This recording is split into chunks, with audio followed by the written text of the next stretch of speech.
What up, what up? This is David from the 5-6 Kings. Did you guys know that Subway was founded in 1965 and that today they have over 210,000 employees if you include franchises, which I don't even know why it says that on the Google search. Of course you include franchises. Like if someone works at a local independent franchise of Subway and you're like, hey, Bill, where do you work? So I'd be like, oh, I work at the sandwich shop that the Smith family owns. He's going to say I work at fucking Subway. So, of course, you'd count the franchise employees. But anyways, 210,000 employees today. So it's not inconceivable to say that over the course of Subway's history, they've had millions, if not tens of millions, employees. And only one of those employees has been convicted of child pornography. I mean, just like law of averages, you would think like 12 would. But no, Subway's a first-class organization that over 50 years... over millions of employees, only one child pornographer. Bravo, Subway. Good enough for Tony Hawk. They're good enough for you. Subway, please give us money. I don't know what else we need to do. This the Palm Beach County anthem. All my Palm Beach County niggas, y'all put them fucking guns in there and bust them shit. Fresh up from Palm Beach County, that's where I'm from. My niggas get gunned down and left like rolling guns just for fucking round. This ain't the county for you bitches to come around. And welcome back to another episode of the 5-6 Kings podcast. I am Braden Bullard, and I am here with my buddy old pal. Go ahead and say hi, David. What's up, guys? Braden, how are you, man? I'm doing pretty good, especially after watching that pretty crazy movie. It's a great movie. It's a great movie. Very influential. Very important movie. Very important movie. I mean, the way it had an impact on my life growing up. So, of course, if you guys haven't guessed already, we're talking about American Gangster. Yeah, that is the one starring Denzel Washington. I mean, the entire cast is pretty long. It's a stacked cast, especially even for back in the day. I got it up here if you want me to just roll through it. Yeah, go ahead. You got Denzel Washington, Russell Crowe, who, you know how good this movie is that Denzel Washington and Russell Crowe weren't on the screen together until they were 2.5 hours into it, and It was still phenomenal. They got Josh Brolin, the guy who plays Victor Sweet in the movie Four Brothers. He was also in 12 Years a Slave. He was the main character, but I care about Victor Sweet more. They have Carla Gugino. She was in Entourage when Vince fired Ari and got the new agent. She was that agent. They got Cuba Gooding. RZA, who I didn't even realize it was RZA until after the movie. And I couldn't be more excited when I saw that. Idris Elba. And just Common, T.I., just a who's who of who matters in the world of Hollywood. It's like a nonstop list, honestly. I mean, John Ortiz, Ruby D, Malcolm Goodwin. I mean, I feel like maybe some of these other names might not pop out, but you've definitely seen the majority of the cast in multiple movies or shows somewhere for sure. Oh, for sure. And to just go over, so this movie, I imagine a lot more people have seen than Alpha Dog last week. Yeah. Just as influential as our life as Alpha Dog was. Well, it was funny, the timing of it, too. Going from watching Alpha Dog to, like, immediately American Gangster. Totally set the tone. And we have a couple other movies, too, that were around that time that we'll touch over on other podcasts, but... yeah, this definitely... And what's funny about it for me, like, looking back at our life, it's like Alpha Dog was the more realistic scenario. If we got into selling drugs and shit, like, we would have been the white gangsters just living in a house and scared and kidnapping kids and killing them. But, like, I really wanted to be Frank Lucas. I feel like American Gangster is kind of like what really kind of almost pushed me over the edge. I was like, I want to be Alpha Dog. But if I really want to be serious about it, yeah, I gotta wear a suit and just fucking... I gotta idolize Frank Lucas. Yeah. Like, if I really want to do it right. And so American Gangster goes over Frank Lucas, who's a gangster in Harlem in the 60s and 70s. He's played by Denzel Washington. He kind of cut out the Italian mob, cut out the middleman in the heroin trade. Went straight to the source and took over the heroin trade in Harlem in the 60s and 70s. Russell Crowe plays Richie Roberts, who's the detective trying to bring him down.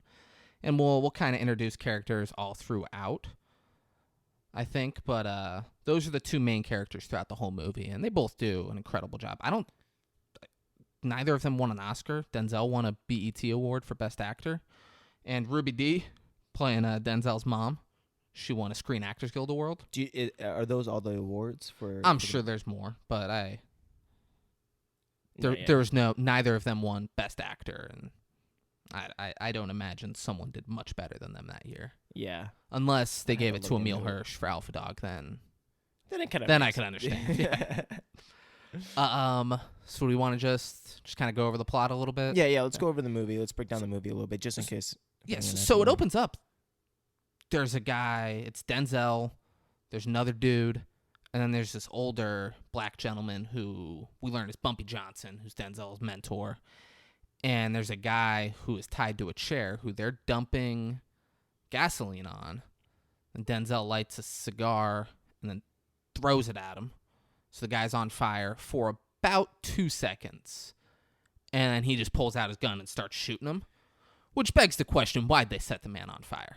Yeah, and let him burn. Well, I think maybe they just realized they made a mistake like 2 seconds into, lighting him on fire, and just thought, oh, wow, this is actually going to cause a lot of noise as this dude screams in agony. How about I just shoot him in the head? Yeah, because so they weren't they were in like an alley in New York. Like it was busy. It's gonna. I mean, think about it though. Like it's probably gonna drag on way longer than they expected for him to die, and he's just sitting there slowly burning, just screaming. The neighbor's like, "Shut the fuck up!" He's probably all right. Let me just finish this now. So that's what I thought. I don't know if that was just like bad writing, or I don't know what, or maybe that's what they did. Maybe they really just lit him on fire and just shot him in real life. Yeah, I feel they should have let him burn a little longer. Yeah, they should have just for a film standpoint. Yeah, exactly, just for the cinematic aesthetically, because it was kind of silly that they set him on fire at all. Yeah, exactly. Yeah, I totally felt that. So we go from that to Denzel and Bumpy. They're walking around New York.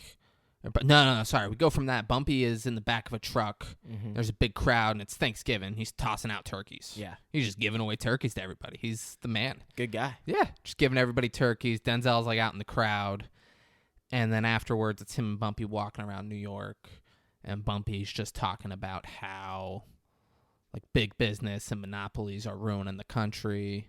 All the mom and pops are going out of business. It's a bad thing, blah, blah, blah. And then they're in like a office supply store or something, or maybe like a TV store. Yeah. It's some kind of appliance store. And Bumpy sits down and looks weird, and Denzel's like, "You all right?" And he's like, I don't know. Then Denzel starts screaming. The guy walks out. He says, "Call an ambulance." And then the guy runs, and Bumpy's dying. Then he screams again. He goes, "Call an ambulance!" So Bumpy's dead. Cut to... I don't think they show us at Bumpy's funeral. I think it's immediately the reception. Oh, no, they did. No, yeah. Because there's like the news and all that. Yeah. There's a bunch of like the mayor and the governor and a bunch of important people are there showing their respects to Bumpy Johnson. Then they cut to the reception. And this guy... What was his name? Are you talking about Idris Elba's character? No, we'll get to that. Who's the guy who comes up to Charlie? Oh, yeah. Charlie, who I don't know the actor's name. I love his hair and his mustache. Oh, he's great. He looks. But no, he's a big actor too. That's the thing. Oh, Joe. Is it Joe Morton? Was it Joe? I think it was Joe Morton. I don't know. You got a picture of this guy you can show me? Yeah, right here. This is great podcasting, folks. Yeah, we did our homework, and I'm pretty sure it's that dude, but just with like hair and a mustache. Yeah, so good eye. Joe Morton. Morton. Which he was just in Justice League's Zack Snyder's cut, by the way. There we go. Braden keeps really selling me on watching this like 7-hour version of a movie that I didn't like when I saw the shorter version. Oh, it was terrible. He's like, but you'll love the 7-hour version, man. So that guy walks up and he's like, "Hey, Frank, so sorry for your loss. Bumpy made sure that, he put it in his will that you wouldn't want for anything." He's like the executor of Bumpy's will or lawyer. He's high up. Yeah, yeah. And Frank's like, "I appreciate that. No, half the people in this room owed Bumpy money. They think I'm gonna forget, but I'll collect." And Idris Elba is like, he's like eating cold cuts, just shoving them in his face. He's got a glass of scotch. Totally thinks that he's like, I'm the king now. So great. He's like, I'm being the one loud. who runs Harlem. He's being loud. Denzel walks over and wipes the wet spot on the wood table because Idris Elba does not respect wood. He wipes the wet spot, puts a coaster down, and he goes, "Oh, thanks, Frank. And hey, Frank, give me a light while you're at it." He's got a cigarette in his mouth, doesn't have a lighter. "Let's go give me a light while you're at it." He doesn't do that. He just walks away. Yeah. And then I think he went and paid like respect or something like that to the. I think he did one other thing at the party after that, just like paying respect maybe or something, or just to who? to obviously who just passed away. I think, or maybe I'm tripping. To Bumpy? Yeah. Bumpy. So there's a whole thing in the movie where every Sunday he goes and replaces the flowers on Bumpy's grave. Yeah. Every morning he eats at a diner by himself. He's married later on in this movie, but every morning he wakes up at 5 and goes to a diner by himself and eats breakfast. And every Sunday he takes mom to church and replaces the flowers on Bumpy's grave.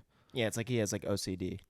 Yeah, Well, for like a lot of his other tendencies, Yeah. for even like I think when they show like a lot of little things like that, it was to kind of show how detail oriented he was to like all these little things. Like he's a control freak is what I think they're trying to show. Most importantly is that he is a control freak about his life and like people that he associates with as well and like their lives. And just and I think they just show that comparison to Idris Elba as to why I think that was like a big component to Idris Elba's character too, was to show the comparison between like the differences of like one gangster and this type of gangster, the American gangster, Frank Lucas. And I think it ended up paying off. Yeah, well, Idris Elba was just like the loud, like, "All right, Bumpy's dead. I'm fucking taking over." Exactly, yeah. And Denzel's like, I want to continue Bumpy's legacy, but And have like order. but do it differently than Bumpy did it, and kind of keep order in Harlem. Yeah. We then cut to Russell Crowe. They show him he's at they show him he's at his law school. Yeah. And he has to speak, and he's super nervous. He's like, he's like stuttering in front of a bunch of other law students. And then it shows him, he's a cop, but he's in law school. Good for him. Shows him and his partner. They're going, they have a warrant. They're going to go search this guy's place. It's the guy, he was in Grounded for Life. If we got any Grounded for Life fans listening. He was also in Superbad. He was, when they go to the party, he was the guy whose girlfriend had the period on Jonah Hill's leg, and that guy's like headbutting people. Good scene. It was that guy's house party. They go there. They bust down the door. The guy runs to the bathroom. He reaches in. The guy bites Russell Crowe's hand.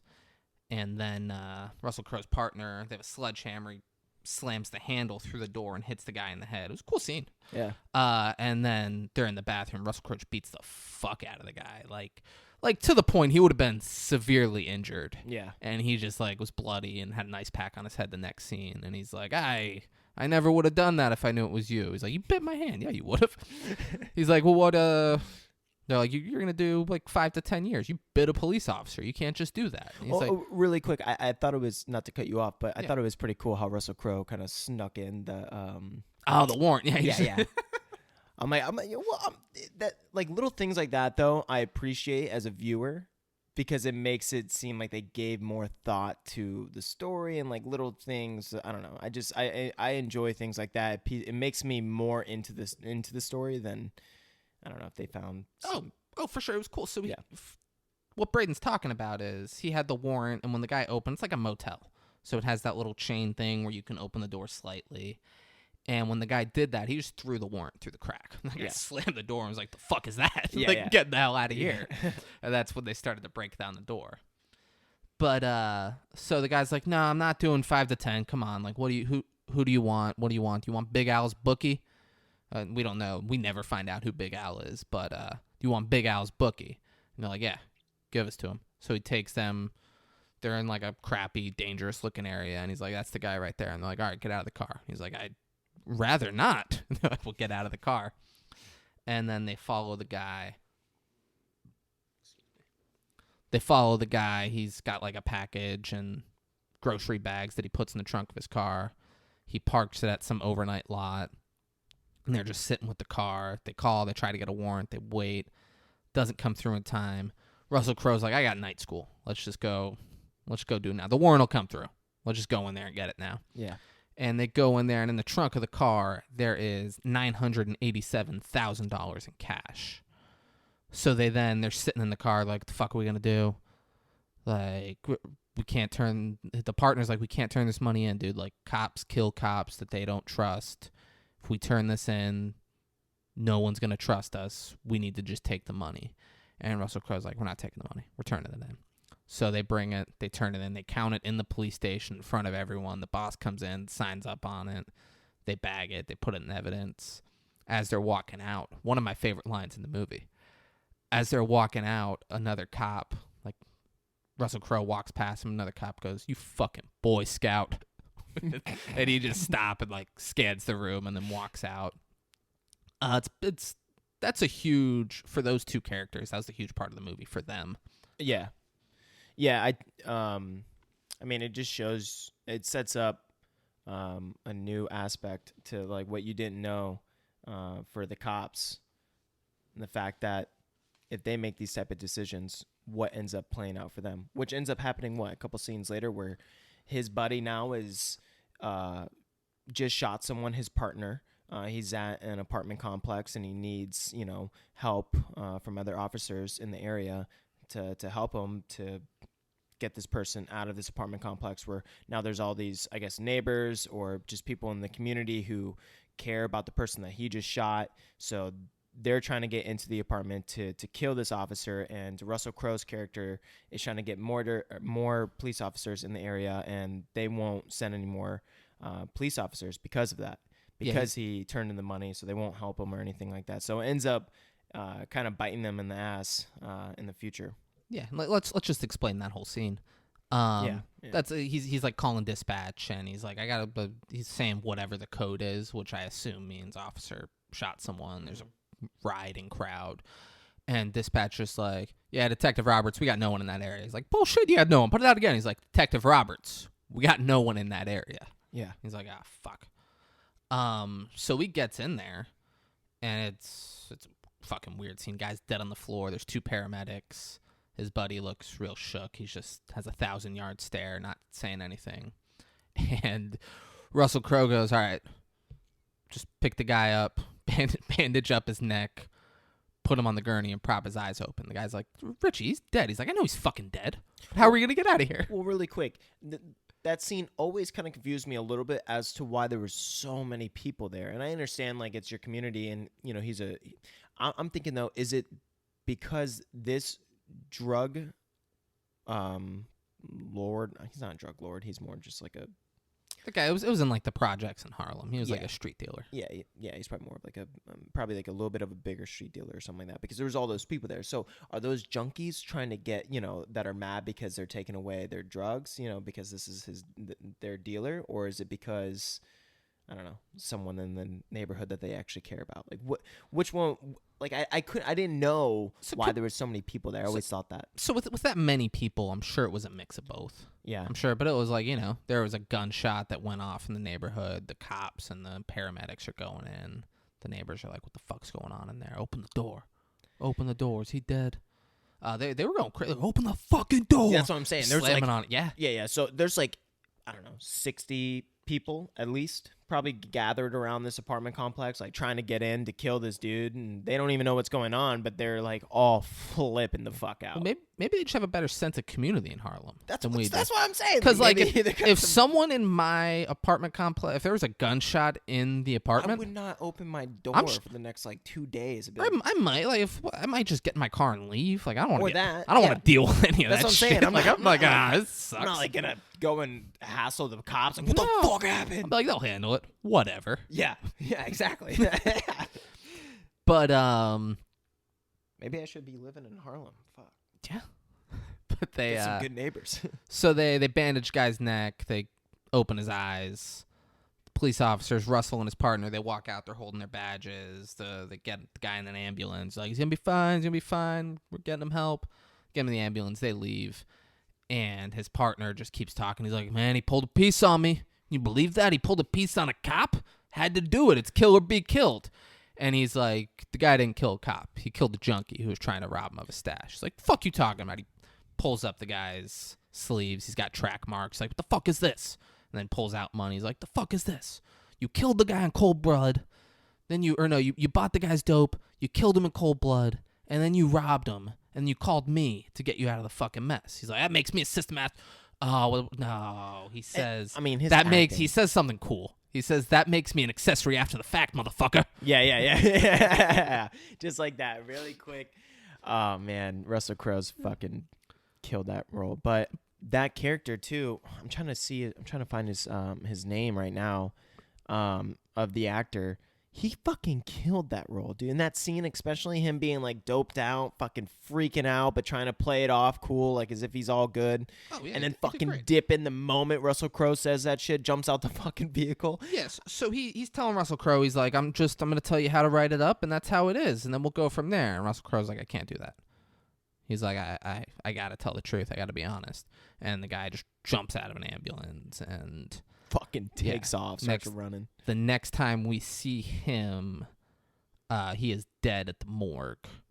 Russell Crowe gets a phone call. He goes and identifies the body.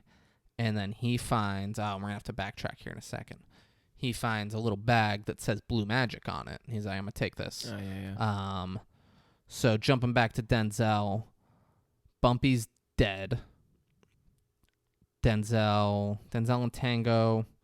Denzel's eating breakfast in the diner. The ex brother-in-law. Yeah, we'll get to all that. Okay. Denzel's eating breakfast at a diner. Tango walks in and he's like, hey, Frank, Bumpy don't run 116th Street anymore. I do. And if you want to sell dope here, it's 20%. He's like, 20% is my profit, Tango. You take 20%, I got nothing. There's a right way of doing things, then there's this way. 20% leaves me with nothing. It's like, not even Bumpy took 20%. He goes, Bumpy's fucking dead.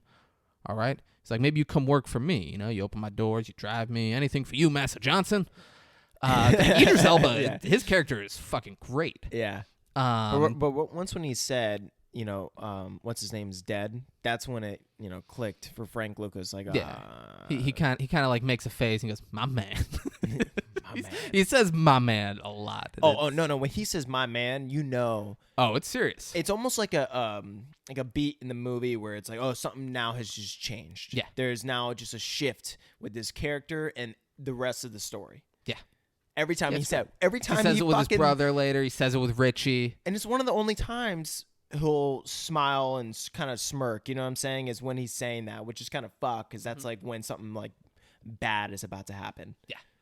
Yeah, Frank Lucas is so he says wild. that, and then he walks out, calls his brother over in. His brother's a soldier in Vietnam.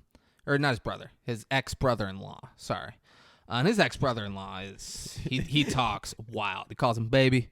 He says, Denzel, he flies out there. He flies out to Vietnam. He's trying to find like a good heroin supplier.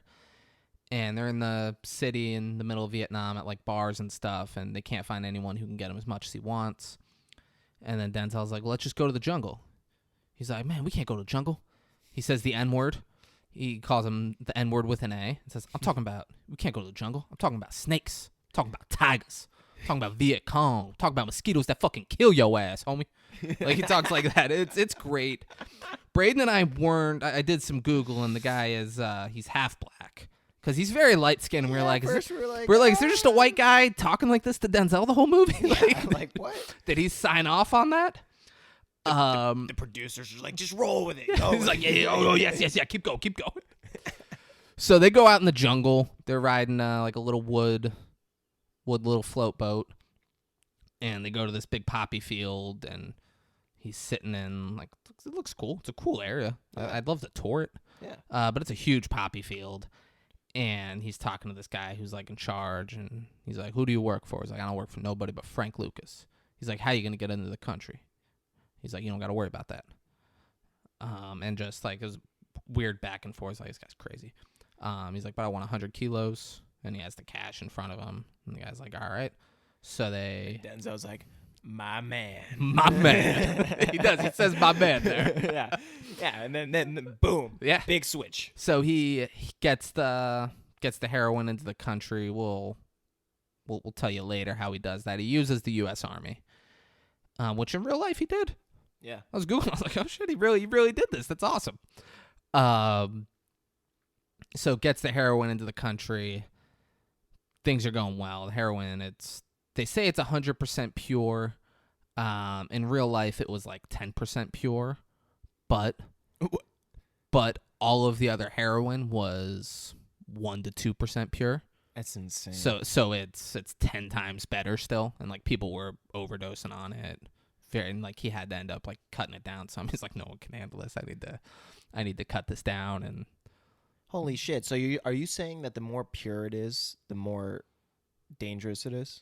well, just it's different. It's stronger. So like, I was gonna say those fucking monks must be. Because like nowadays, like the heroin people are getting on the street isn't pure, but it's laced. It's cut with fentanyl, and people are dying because Yeah, that's what I'm fentanyl saying. is That's cheaper. I thought it was the things that it was cut with that made it more dangerous. But at the time, it's just stronger than anyone had ever used before.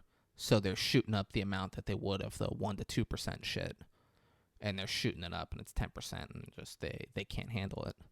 'Cause they're pussies, you know. Yeah, be a monk. You can't shoot heroin like a man. You got to be a fucking monk. Go ahead, David. Tell him about the monks. Do you want to? I don't really know. You were the one telling me. So about it was Braden didn't understand what like what the poppy was. It was opium. Like he didn't understand where heroin comes from, where painkillers and all that come from.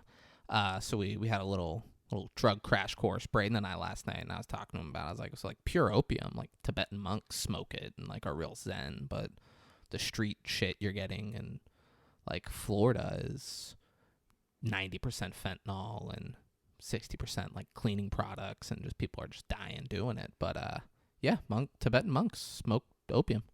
It's a big thing. Yeah, so I started Googling how to become a monk. Where do I go? But so Denzel, he's back in Harlem. Business is booming. He calls his family, and I guess they hadn't heard from him in a long time. He calls, and his brother Huey answers the phone. Huey's played by the actor who played Victor Sweet in Four Brothers, that's how I'm going to describe him. His name is a fucking nightmare that it's Chiwetel Ejiofor. So he's Victor Sweet. But he calls him. He's like, Frank who? He's like, Frank, your cousin, Negro. And he's like, Frank's on the phone. He starts yelling. Everyone's like, I'm going to call at 6 o'clock. You get everybody together. And then we never hear that phone call, but the next scene, the family's like driving down the street. It's a nice house. There's white neighbors who look, and they're like, oh, dear. Like, this isn't good. And he takes the sold sign off the for sale sign, and the mom gets out, and she's like, oh, baby, this is such a nice piece of land you got here. And whose house is that, baby? And he goes, that is your house, mama. She goes, mine? And who else? Like, it's a great scene. He has a big family man, moved the whole family out there. You start thinking, okay, it's not that bad to sell drugs. No, like he's taking care of the family. His mama's loving it. Go Frank Lucas. That's what you start thinking. You're like, yeah, fuck yeah. Yeah. He's rekindling his relationship with his couple mom. People got to overdose, for just a good, happy family relationship. Yeah. But you know what? If the Lucas family's happy, I'm happy. Yeah, that's what I was thinking. So so they have a nice dinner. Common is one of his brothers, the rapper Common, and his son is T.I. And he's like, my kid got an arm. He throws harder than Gibson. He throws like talking 95 mile an hour. And he's like, really? That's cool. It's T.I. Like, he can't catch me. He's gonna catch the ground. The last time he caught me, I was probably 5 years old. After that, he couldn't keep up. And then we circle back to that later, but they just leave that there. Yeah. First time seeing it, you're like, that's weird that they felt the need to tell us that. Yeah. So then he's taking his brothers to Harlem and showing them like where he processes the heroin. They meet Red Top, who's like his head. They meet all the naked bitches. Head woman. All the girls are naked that are cooking the heroin, so they don't steal anything. And then, so he's walking around. He's just explaining, I'm the CEO of my company. The man I worked for thought he owned his business, but the white man owned it, so they owned him, but nobody owns me. And then they're sitting at the diner. They're eating. They get their food, and he's telling his brothers, you're either one of two things in this world. You're either somebody, and then he looks out the window and sees Tango walking down the street and, like, being loud and stuff. He goes, or you're nobody. Hold on one second. And, like, dumps out the sugar in, like, those little glass jars, dumps that out on the plate, and walks out and says, Tango, here's the jar right here. It's 20%. Red Top gave you the package. There you go. You can leave it right there. And he goes, yeah, get the fuck out of here, Frank. He just pulls out his gun. He goes, oh, what are you going to do, Frank? Huh? What are you going to do? You going to shoot me in front of everybody? And he just does it. Shoots him in the fucking forehead in front of a crowd of people. Control freak. Yeah. He's a control freak. Tango was out of line. How else are you going to control him? Yeah, he gave Tango the option. Yeah. And then boom. He then goes down, reaches in Tango's pocket, takes out his 20%, puts it in the jar, and then leaves. Goes back, sits down at the table with his brother and says, what was I saying? Well, what's funny, too, is how apparently Tango's bodyguards really weren't, or whatever, other gangsters or thugs, whatever, weren't apparently loyal. Because motherfucker shoots them in the head and they don't do nothing, bro. They don't do one thing. They just stand right there and just like, yep. I mean, Tango died. He's dead. They're like, whatever. Well, nothing I could do now. Maybe Frank will give me a job. Yeah. Yeah, that's where my mind would go. If you were Braden, if you were a drug lord and we were walking around Harlem and another one shoots you in the forehead, I'm like, well, my boss is dead. I'm not gonna try to kill this guy now. But what about loyalty? Fuck loyalty. What about family? Fuck Tango was not, unless that guy was Tango's brother, which in that case maybe Tango had trust funds set up for him. Do the loyalty. So it's great. He's still getting the money. What do you? Fuck. Yeah. That money doesn't go anywhere because he didn't also die. Like Tango's dead. I got to see Idris and at Coachella once, so that was cool.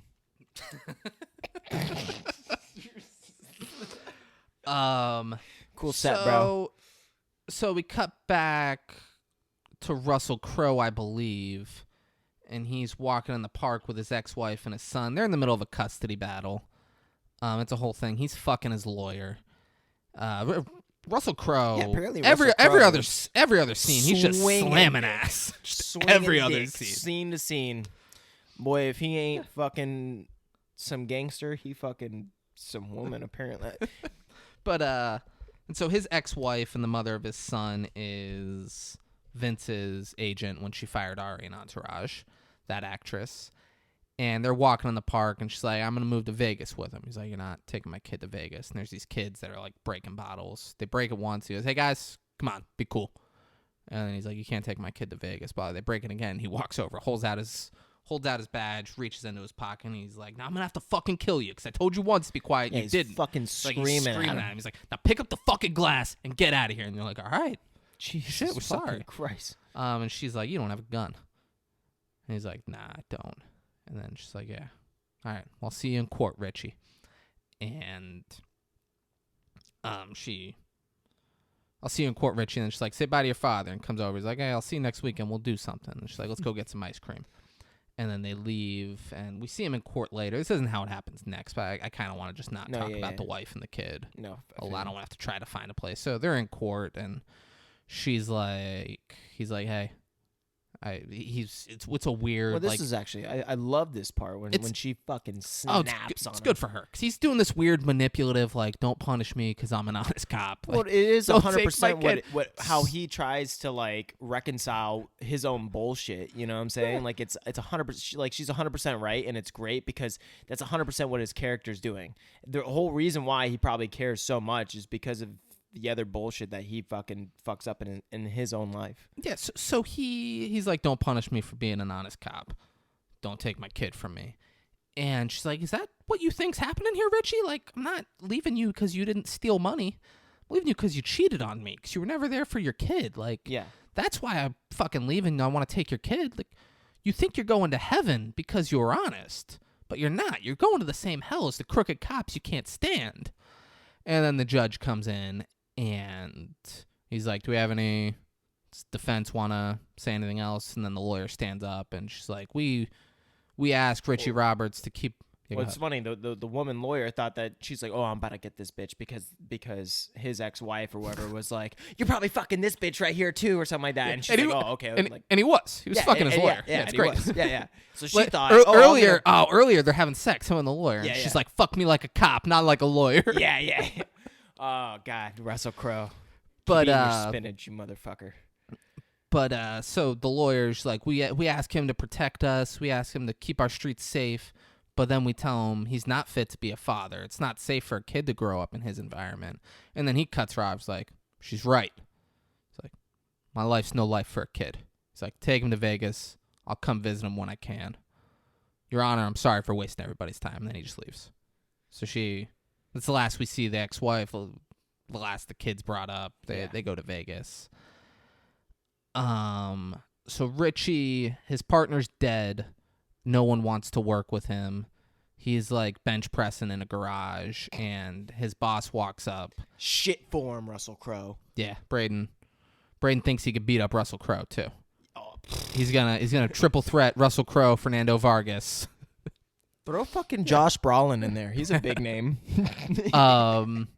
Josh Brolin. we haven't even brought him up. So I don't think we've gotten to him yet though. Well, his character didn't. They popped up when right when Russell Crowe was looking when. So that's once he has this job already that he's about to. So his boss walks in and he's like, we're starting a new drug task force. I want you to head it up. He's like, it's crazy. You can't find work because you did your job. He says it's like, look at you. You can't find work because you did your job. Like the guy's voice is. If you haven't seen this movie, watch it just for that guy's voice. He's like, I always felt like he had a weird character. Like he wasn't that stern. Never really got that upset. Just kind of said like not really inspirational lines, but lines like make it stick. Like, yeah, it was just just shit like that. And you're like, all right, this guy gets it. like he kind of feels bad for It's, Russell Crowe, but like Ted Levine is the actor. Plays Yeah. Lou Toback. I wonder what like the director was like. Just play it like nonchalant or something. But so he tells him, I want you to head up this task force. You pick your team. It's guys you want to work with, guys you trust, and you'll pick the case that you want to work on. He's like, all right, great. So he's calls up his buddy Freddie, played by John Hawkes, and they're at like this club, and he's talking to Freddie. He wants Freddie to be on his team, and Freddie's like, I brought Moses. He's the black guy over there with the two white chicks, which is played by RZA. RZA crushes it. No, yeah, he did a great job. And Alfonso over there, he's there with the two fat black chicks. He loves a fat ass, but he's good though. Yeah, that was a get weird him there. shot. Keeps it professional. It was great. He's the two like obese women, and he's just rubbing his face in their boobs and stuff. Like, Yeah, he's just like on the a dance sweaty floor. mess, just grease. And Freddie's like, look, if you want me, we're a package deal. You got to take all of us. And he takes a shot and looks at Richie. Goes, so when do we start? And Richie, there's a scene that I don't remember. Richie's trying to find where they can work out of, and it's an old abandoned church. And there's just a guy who's giving him the tour who's just real. Russell Crowe's not saying anything, and this guy's just like making weird comments. There's a piano. He's like, I used to play the piano, but then I forgot. Like Russell Crowe's not acknowledging it, and then that's just to set up like, oh, he found a place that they're going to work out of. That's where the team's going to be stationed. Yeah, no, hold on, really quick. Again, like, do you think that the director was just like, yeah, you just kind of, say whatever, just ad-lib some shit. He's like, just act like you're giving him a tour, be kind of weird. Russell Crowe, don't say a word. You love that And that's piano. what they did. Yeah, and one other little advice. You love that piano. Yeah, you used to play piano. Yeah.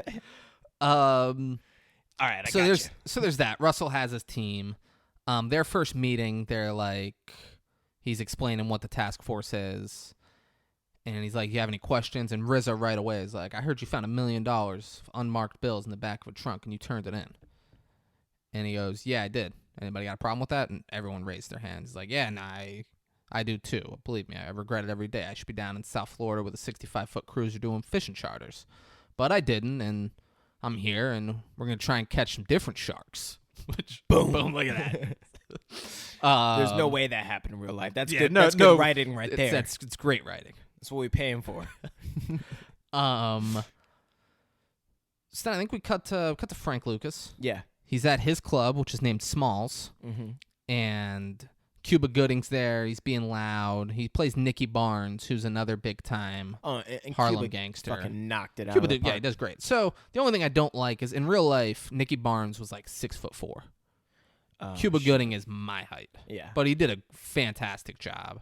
I would have liked to see, Cuba killed it, but I didn't know that he was that big, which would have made a completely different feeling and kind of vibe for that scene. So he was- if Frank Lucas is talking down to someone who's like towering. Yeah, over and him. that's like, dude, guys, this is a long fucking movie. That's like an hour later in the movie. No, yeah, 100%. But that would have It would have felt so different. Yeah, exactly. Yeah. So like Idris Elba was like Cuba Gooding was as big as Idris Elba.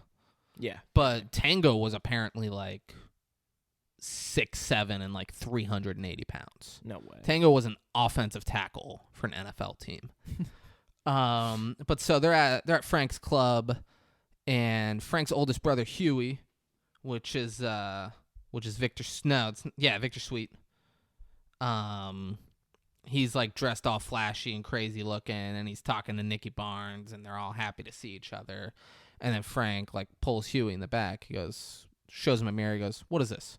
He goes, "What do you mean?" He's like, "What this that you're wearing?" He's like, "It's a very, very, very nice suit, Frank." He goes, "It's a very nice suit. It's a clown suit. The big sign on it that says arrest me.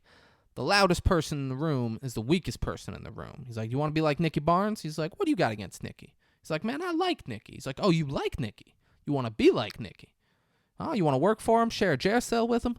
He's like, "Yo, Nicky wants to talk to you." He goes, What are you talking about me with Nicky for?" He's like, "No, we were just talking and he brought your name up." He's like, "About what?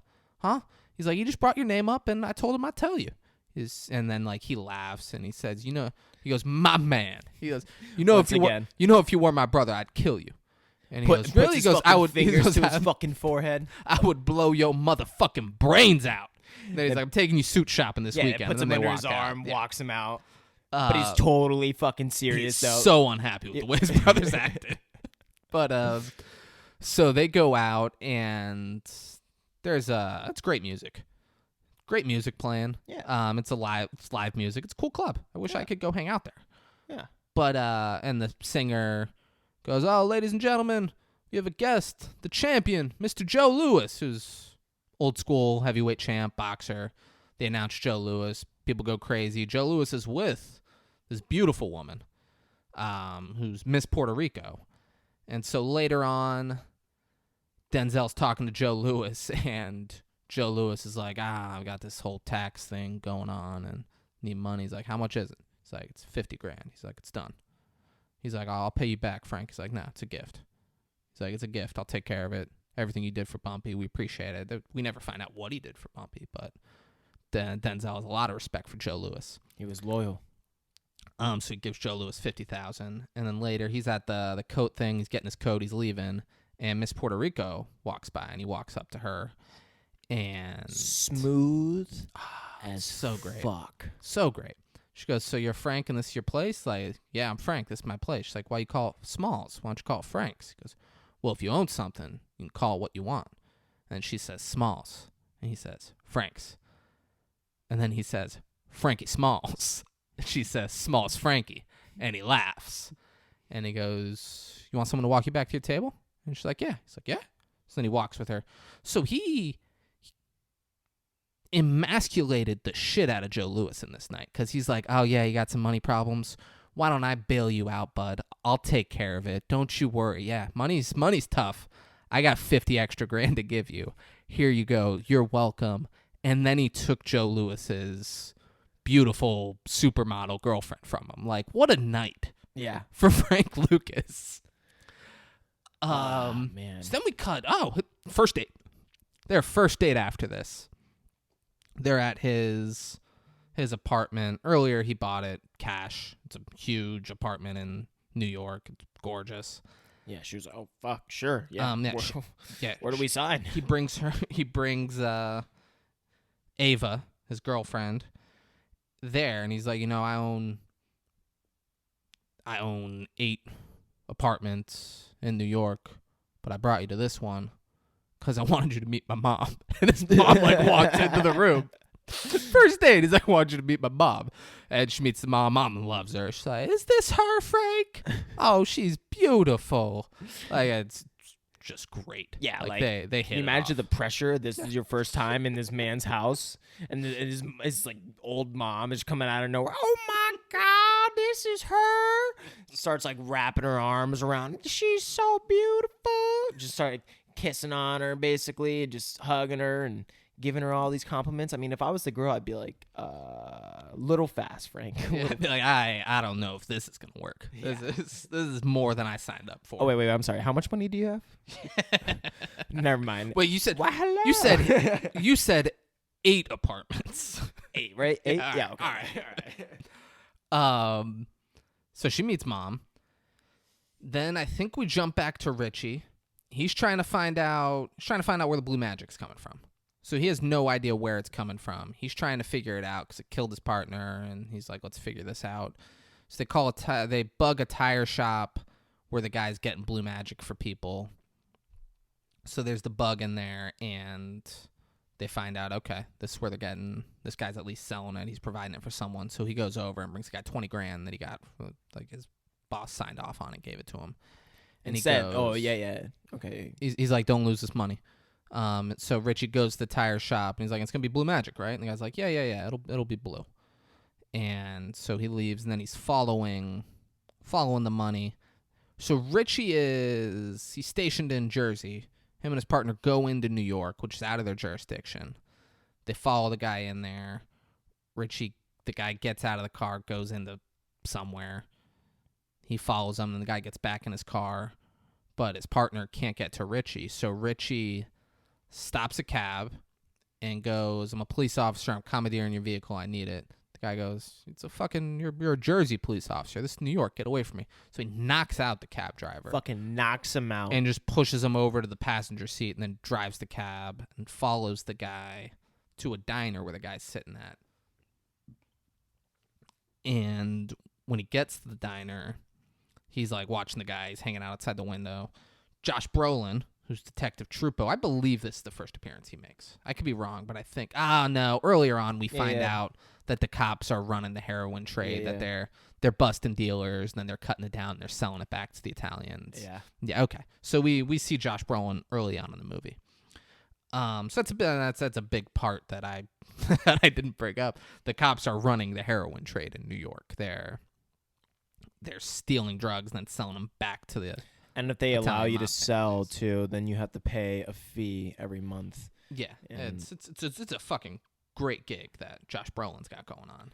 Yeah, and I'm just so surprised though that these gangsters, all these, different drug lords or whatever gangs are going to pay this. He's a special investigator, detective, and it's like, okay, but like, who gives a shit? You're walking around with 4 dudes, bro. Like, I don't really understand why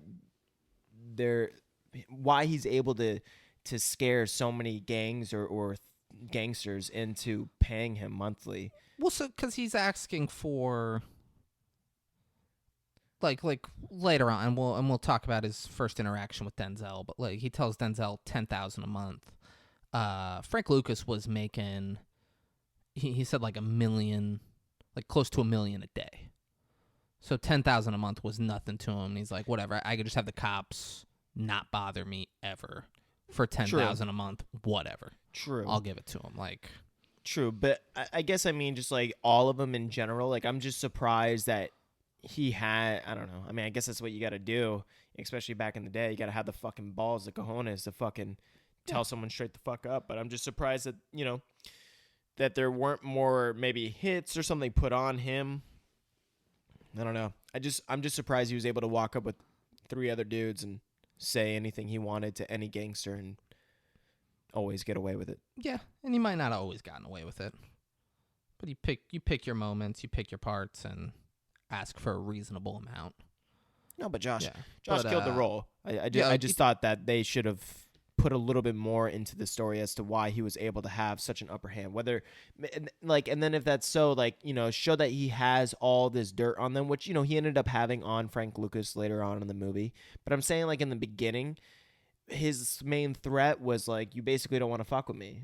But, like, didn't have dirt on him or anything else. When I feel like a gangster would be like, no, I will fuck with you. Like, that is my nature. That's why you and I aren't gangsters, man. They're smart, and they're like, we can just pay this guy, and he'll leave us alone. I guess. They're like, whatever. We have plenty of money. He's not putting us on welfare. Whatever. We have the money to spare. Josh Brolin, the cops aren't gonna bother us. That'd be like me calling Pablo Escobar and be like, hey, Pablo, you don't want to fucking deal with me, all right? You don't want to fucking... No, dude, 'cause what power do you have over the area that Pablo Escobar is in? That's what I'm saying. What? He's a fucking cop in the area. He can be like, hey, we're going to have the whole police force start investigating you if you don't give me money. Well, I guess I'm going to start throwing your name around the station. We're going to start doing this. People are going to be following you. You're not going to be able to do anything. True, but then and then you'll just stop all making Frank money. Lucas has got to say is, okay, well, then all those people are going to start dying. We have enough cops. You're not going to be able to kill us all. Then it's a war. And if you kill, yeah, but like Denzel doesn't want that. Denzel's smart. He's like, I can just pay him and it's over with. Yeah. Yeah. Yeah, he's not prideful. He's not a prideful Okay, motherfucker like okay. you. He's like, no, I'm just going to kill all the cops. Hold on, I'm sorry. Didn't we not just describe the scene like 10 minutes ago where he fucking walked up to Idris Elba's character and fucking just shot him dead in the street? To maintain order. Yeah, he gets it. With the cops, there's order too. All right. 10 grand. But sometimes you got to take some order out. You know what I'm saying? That's in what happened to motherfucking Tango. Guy took it. Yeah, but Tango wasn't a police officer. You don't go killing the police. Whatever. Even I know that. So Josh Brolin and his boys, they walk into this diner where the guy who has Russell Crowe's money is, and they just take the bag. They're like, oh, where you been? Hey, and they're like, here's our money.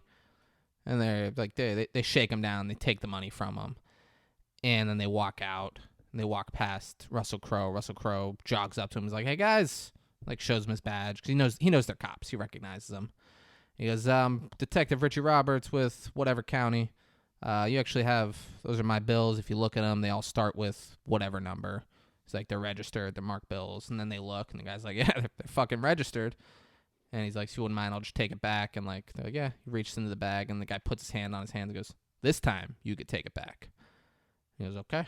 And takes the money, and Josh Brolin goes, Jersey. When was the last time I was in Jersey? Never. You know, don't ever let me catch you in New York again. If you even want to come to a fucking Broadway show, you call me first. Make sure it's okay. You got that? And Russell Crowe's like, yeah, I got that. And then they're all getting into their cars, and Josh Brolin's driving an awesome Shelby Mustang. He goes, is that your car? And he's like, yeah. He goes, it's a fucking great car. And he's like, have a nice fucking trip back to Jersey. Like, Josh Brolin's such a piece of shit. Yeah, he definitely played this role perfectly. So whatever. He doesn't find out where the blue magic's coming from, but gets his cash back. He's talking to his captain. His captain's like, no, but he finds out though that they're in on it. Yeah, he finds out that those guys are shaking people down, and that's like a huge. Detective Trupo's fucking dirty. Mm-hmm. He goes and sees his captain, and his captain's like, you fucking knocked out a cab driver in New York. What are you doing? Like, how do I explain this to people? Yeah, Ted Levine is just like, you know, just kind of like, even that, just a little kind of nonchalant, you know, like. Well, so he says to him, he's like, I don't want to hear about you going over to New York again. He's like, how am I supposed to find out how the drugs are getting into Jersey? Like, I follow. That's where the drugs are coming from. He goes, no, you're not listening to me. I don't want to hear about you going over to New York. Do whatever you need to do. Go wherever you need to go. Just don't let me find out about it. And just wasn't like overly mean about it or anything, like how usually the characters are, you know, that would play the chief, the police chief. Yeah, no, this guy was great. He was like, yeah, do whatever you got to fucking do, man. Just, you know, I believe leave in me you. out of it. I got your back. So we go to Frank Lucas's big apartment in New York. Him and his girlfriend are both getting ready. She's like sitting at a thing doing her makeup, and he comes up behind her and opens up a box. It's got an engagement ring in it. he's like, "Will you?" She's like, "Oh, it's beautiful. Yes, I will, Frank. I will." And they kiss. And then they go to the boxing. but so she comes into his room. She's like, "I got a gift for you." And he looks, and she is wearing, I think they call it a $50,000 chinchilla coat with a $10,000 chinchilla hat that matches the coat. That's legit. She's I wearing looked it. up the photo. Yeah. Oh, it's a gorgeous coat. But she's wearing it. And she's like, "You like it?" And he's like, "The coat?" She's like, "Yeah." He's like, "Yeah, it's nice." She's like naked underneath it. So he wears the coat and the hat, which not on par with anything else Frank Lucas that he wears, like very suits, very casual, like business suits, like darker tones. Yeah, like he looks like a businessman. Now he's wearing this flashy chinchilla coat with a hat, and he walks. It's the only time he's ever done this. Yeah, he walks in with his fiance. So they go. It's Muhammad Ali versus Joe Frazier at Madison Square Garden, and he walks in with his fiance and Joe Louis, who's a former heavyweight champ, and he's wearing that crazy coat. So now people are like, "Who the fuck is this guy?" And he's sitting in like the front row as Muhammad Ali's coming in. Like someone stops him. They're like, "Champ, this is Frank Lucas," and like shakes. Right before he goes and fights for the heavyweight championship of the world, he's just shaking Denzel Washington. Imagine like "Good to John meet Jones you." is coming out to fight and great. he's like shaking like Trump's fucking hand before he gets him to fight. Some drug kingpin. Yeah, or Wearing a crazy coat. Whatever, same thing. So he goes in, and Russell Crowe is there. He has a press pass, and he's taking pictures because he wants to see who's at this thing. Like he sees like Italian mob bosses and Joe Louis, and he sees this guy wearing a chinchilla coat, and he's taking pictures of him. He's like, "Who the fuck is that?" Josh Brolin's it's funny and smart though that they didn't really say like, "Oh, we're gonna go to this." You know, he just like they just showed him there, Russell Crowe's character, just like investigating. I just thought like, "Oh, that's kind of fucking smart." They're just gonna go that's to great. Yeah. And like he sees him wearing the chinchilla coat. Josh Brolin's there. He's like, "Who the fuck's that guy with the coat? And how would he get so close?" Yeah, I love how that was his line because it just shows exactly where his head is too. It's like, I mean, it's about he's also a control freak as well, but it's about the fact of like the ego as well. It's not just controlling; it's also like, oh, who, because like I guess you can also say they're almost like a gang for the way that he acts. Like Josh, yeah, exactly, and. Yeah, it's like this whole ego thing, and I just think it's funny. It's like they're comparing, their materialistic bullshit. It's great. It's who's that black guy with the really expensive coat that has better seats than me? Literally, that's literally what that is. He's like, "The fuck is this?" Yeah. So, and real quick, Joe Louis, like. He's just like a fucking cuck in this movie. It is like Denzel steals his girl, gives him money. Now he's just like going to the fight. He's third wheeling on Denzel's date with his new fiance. Like Joe Louis just like hanging around, like, "Oh, thanks for inviting me, Mr. Lucas." Like he's like cracking fucking jokes with him and shit. Yeah, like it's wild. Yeah, there was definitely those. So they watch the fight, and sure. then Richie's like, "All right, I gotta investigate that guy," and he goes back and he's at the station with his guys, and he's like, "We gotta find out who Frank Lucas is."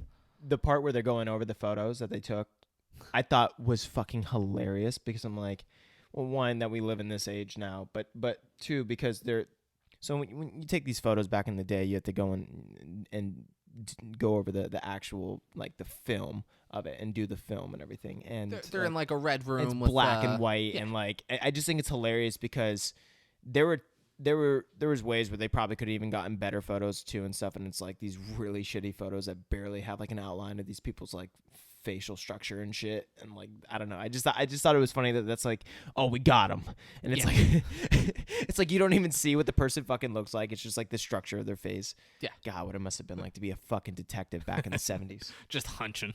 Yeah, now we have these new fucking China face recognition systems. Just pull up any fucking. But so Richie and his team are like putting together. They're like, "All right, let's figure out who Frank Lucas is, who works for him, all of that." And then we go to Frank's wedding. Him and Ava get married, and as they're leaving the wedding, they're in the car. Josh Brolin, Detective Trupo, pulls him over, And he gets out of the car, and Trippo goes, I mean, she's pretty and all, but are you sure you want to do this, Frank? Like, being like, you're a gangster. You sure you want to tie yourself down? And he goes, now, before you say anything else about me or my wife, I need you to know that this is the most important day of my life. And he goes, I know. He's like, but a guy walks around with a $50,000 chinchilla coat, never even bought me a cup of coffee. Something's wrong there. He goes, if you aren't getting your fair share, maybe you should talk to the chief of police.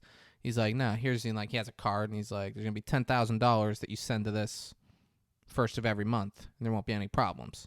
He goes, is that it? He goes, that's it. And then he gets in, doesn't take the card, and then he, don't forget your card, and throws it in the car. And he says, enjoy your fucking honeymoon, and closes the door. But did you see how they ended up finding the drugs in the trunk too? So this is way later. This no, is I thought he wasn't you're right. he wasn't with his wife. when they did that. Yep. My bad. So that's their first interaction. Yeah. It's because he saw him with the coat and was like, Mm-hmm. "Fuck's this guy." Right. Yep. So Richie is piecing together. He does it kind of quickly. He's like, here's his family. He owns all these legitimate shops. He's like, here's what Frank's day-to-day looks like. He's telling the captain. And he's like, but he's getting it from a source, or no, he doesn't know exactly where he's getting it from yet. He's like, but he's like, it just goes over who Frank Lucas is, what his day-to-day looks like, how regimented, how routine everything is, how his brothers run legitimate businesses for him. Yeah. And that's how they peddle the heroin. Yeah. And he goes, but I don't think we're after Frank Lucas, which is weird because you are. Yeah. He's like, I think we're after whoever's actually supplying the heroin, which they never go and take down the person supplying the heroin. Yeah, it was honestly like a terrible line because you're not going, what was it, Southeast Asia or some shit to fucking Vietnam. Yeah. What am I talking about? Yeah. So you're not you didn't go to Vietnam. You didn't take down. You did not stop. Which is the funny thing at the end of the, not to try and jump or anything, but yeah, what is the real solution, or what really happened after all this? Because he didn't stop any drugs. He just stopped Frank Lucas, which is all. So let's keep it kind of. Yeah. So we're about an hour and a half into this 3-hour movie. Yeah. So he does that, and he's like, we gotta try and figure this out. Then it's. So earlier in the movie, Richie is at his friend's house. They're like playing pool, and the guy has a nice house, and you can tell. I don't know. I don't think this guy's a cop. He could be a cop, but they're just kind of like it's Richie's childhood friend, and he's affiliated with organized crime in some way. And it's when they were talking about the kid in the custody hearing. He's like, they keep bringing your name up. And guy's like, I'll say whatever you want, Richie. I love you. Love your kid. I'm honored that you asked me to be the godfather when he was born. I'll do whatever. Just kind of building that relationship of how close they are. Yeah. I love how I explained that and then realized that the part that I was going to go into happens later. So I'm just going to... We'll get back to that friend. So it's Thanksgiving. They show Denzel is having like a beautiful feast with his family. They're all there. He's carving the turkey. He says a prayer. Everything's great. Richie Roberts has like canned turkey. He puts a pickle and some onions and then crushes potato chips on his sandwich and eats it. Fucking do it. And Josh Brolin is like eating. He's by himself in like his den. Looks like he's eating like pumpkin pie or something. Yeah. And his doorbell rings and he opens it, and there's a cage with a bird in it. That while watching the movie, Braden asked me. He's like, Listen, it was a very. Braden goes, what kind of bird was that? Was that like a peacock? Is he like saying like he's peacocking on him? And I said, what? Oh my god. I said, what? He goes, yeah, is that like a peacock? I said, dude, what day is it in this movie? He goes, Thanksgiving. And still just like, it's Thanksgiving. No. Thanksgiving. And I go, yeah. So what kind of bird do you think that is? No. Oh, it's a turkey. That is line for line how you handled that. No. He said it's Thanksgiving. I go, oh, okay. You hesitated. You said it's Thanksgiving. No. I immediately was like, oh, okay. Because it was a very quick clip, all right? It was like I wasn't even looking at the turkey. I was looking at the thing in the background behind him. So, whatever else. What else did he bring? So it was there's the turkey in the cage. and there's no people there. And then he kind of looks out, and his car. his Shelby Mustang blows up. Okay, yeah. So I was looking, yeah. So I wasn't like, I saw that, I barely even looked at it, and it was like, the moment I actually looked at fucking the turkey was like the moment that it switched to the next shot, and I was like, wait, what the fuck was like what? And honestly, when I think about what I saw in my mind, even now, it didn't look like a turkey. It looked like turkey. It didn't look like a turkey. Like I Dude, you know, turkeys don't look like exactly like they do in like cartoons, right? No, like it's bro. not like how like you draw a turkey with your hands. That's not what real turkeys look like. But so the guy's car blows up, and then there's another scene that might have happened before all this, but that's okay. It definitely happened before all this. Frank's having a party at his house. He's having a party at like the high rise in New York. Bunch of people there, and there's this guy we didn't say though. who works for the Yankees. He threw the jacket in the fire. Oh, that's right. So after Yeah, after this is on their wedding day, Trupo pulls him over and does all that. They get back to the apartment, and Denzel, right after their wedding, his wife's still in the wedding dress. He jogs upstairs, runs upstairs. Jog. He wasn't like sprinting. He This was man was jogging. going up He 2 was to 3 jogging. steps per Because when you say runs, it makes it seem like he was scared and running. Okay. He's jogging This man up the was hot. stairs. He was mad. He walks down with the coat and the hat and just throws it in the fireplace. On their wedding day, like, hey, I'm so glad we married. Remember that really expensive gift you got me? Here, fuck you. Like, Yeah. just throwing it on the fire. He could have just left it in his closet and never wore it again. Yeah. He didn't have to sold it put or his something. wife Yeah. through that. Yeah.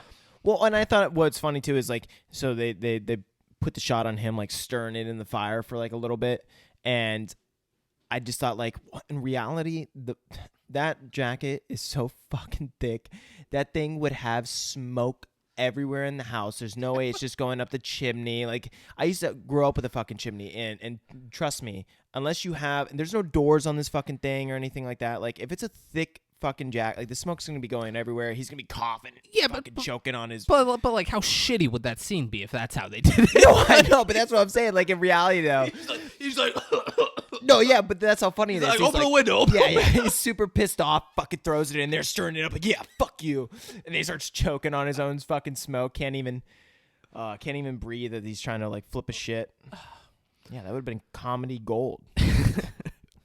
So he's having the party at the apartment, and Charlie introduces him to this guy, and he goes, "What can I do for you? Or is there anything I can get you?" Like, just being a good host. And he's like, "I'm hoping a young lefty and your nephew." And he's like, "Oh, you're the Yankees guy." And he calls T.I. over, and he's like, "This guy works for the Yankees." He's like, "Well, he's gonna get you a tryout." And he's like, "Yeah, you come by, you throw for us, we'll see." He's like, and Denzel says, "You're good enough, right?" He says, "Oh, I'm good enough on a bad day." Denzel goes, "Good enough on a bad day. So don't make it a bad day, you make it a good day." He's like, "Yes, sir." And then they look over.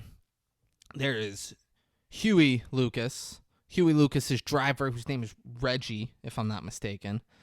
And they're like doing lines of coke off this piano. There's this guy who's a cop, and Reggie's girlfriend's there. And the cop's like, "Oh, shit," and like pulls out his badge, like, "I'm arresting all you, 'cause this shit's too good to be on the streets."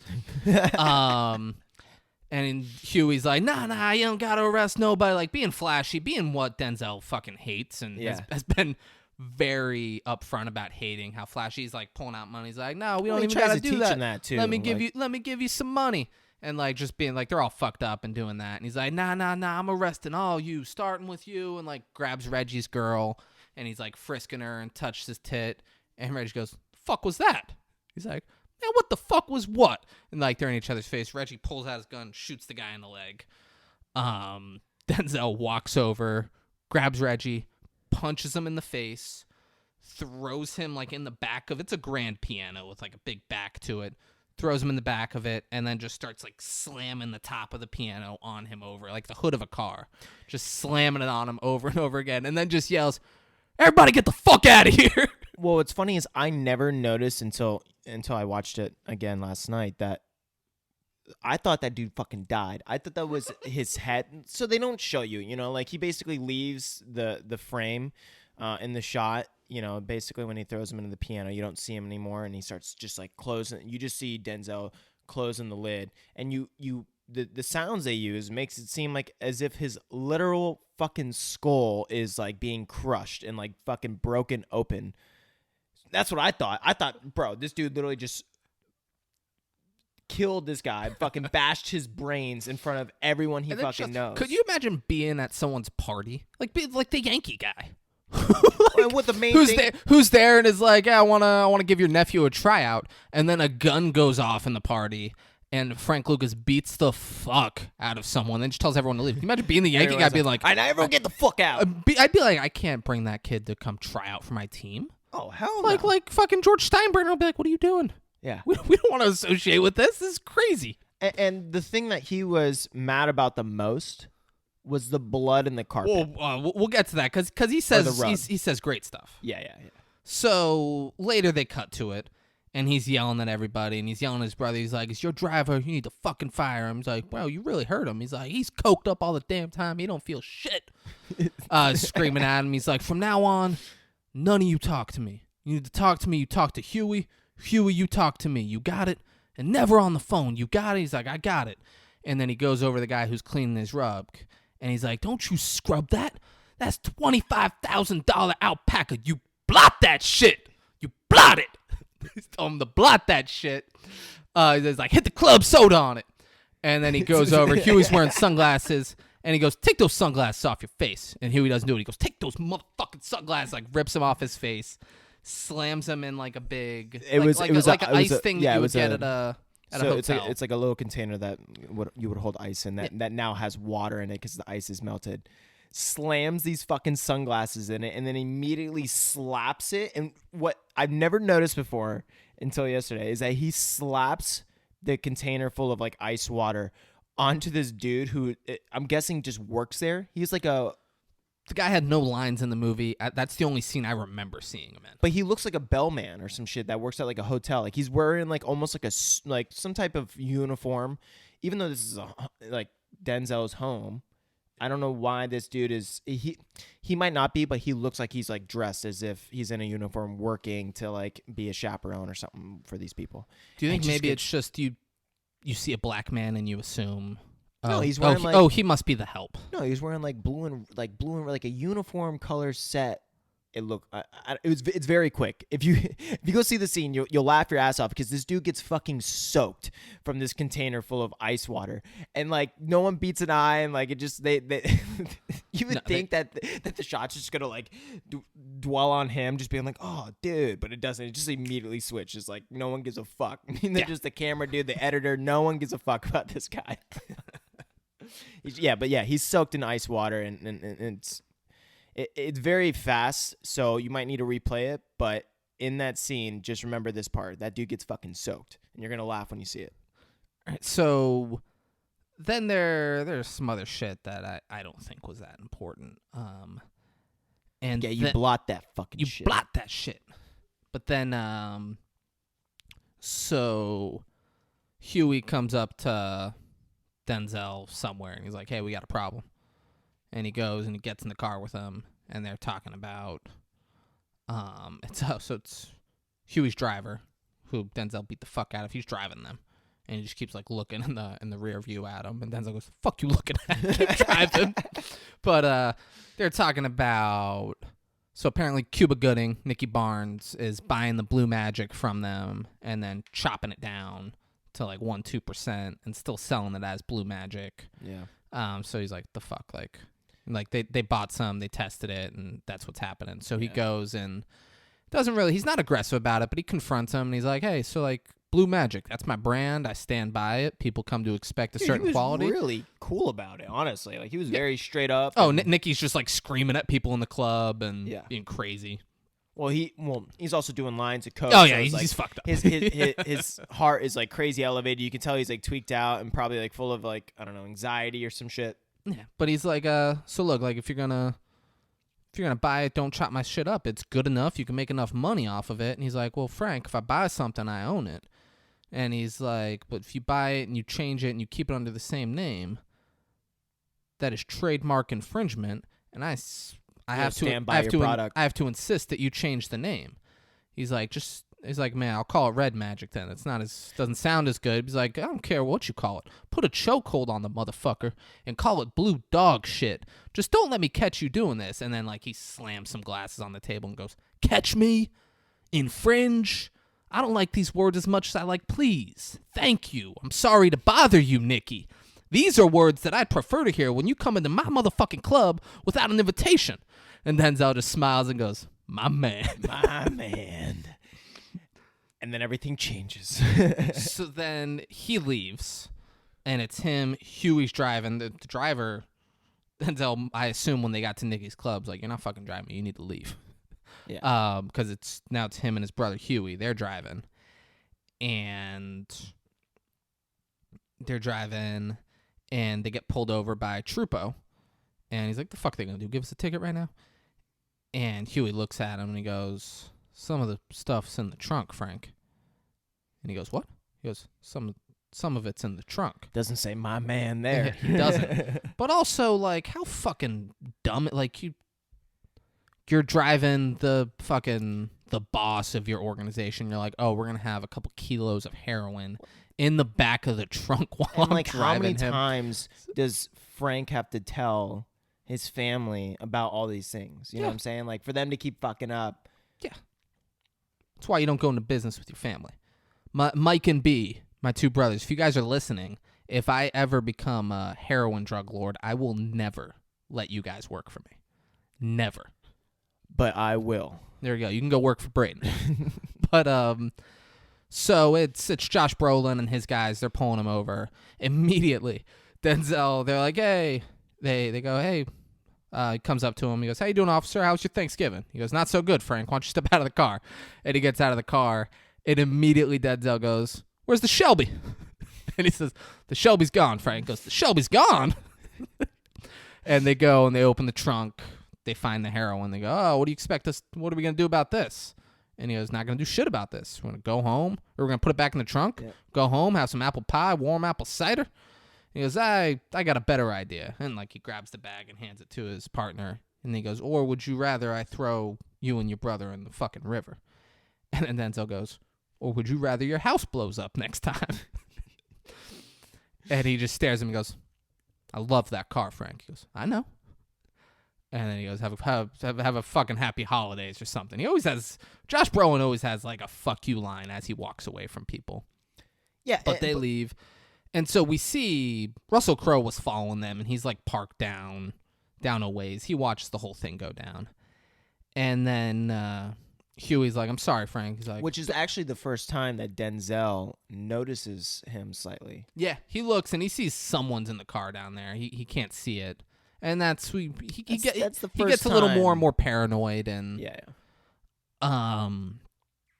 so like, it's fine, man. Get in the car. Then they get in the car, and he just starts slamming his brother's head against the window, and then punches him, Yeah. and the punch sends his head into the driver window, and the window just cracks. And we leave that scene. Christmas? Yeah. Are we at yeah. Christmas? No, yeah.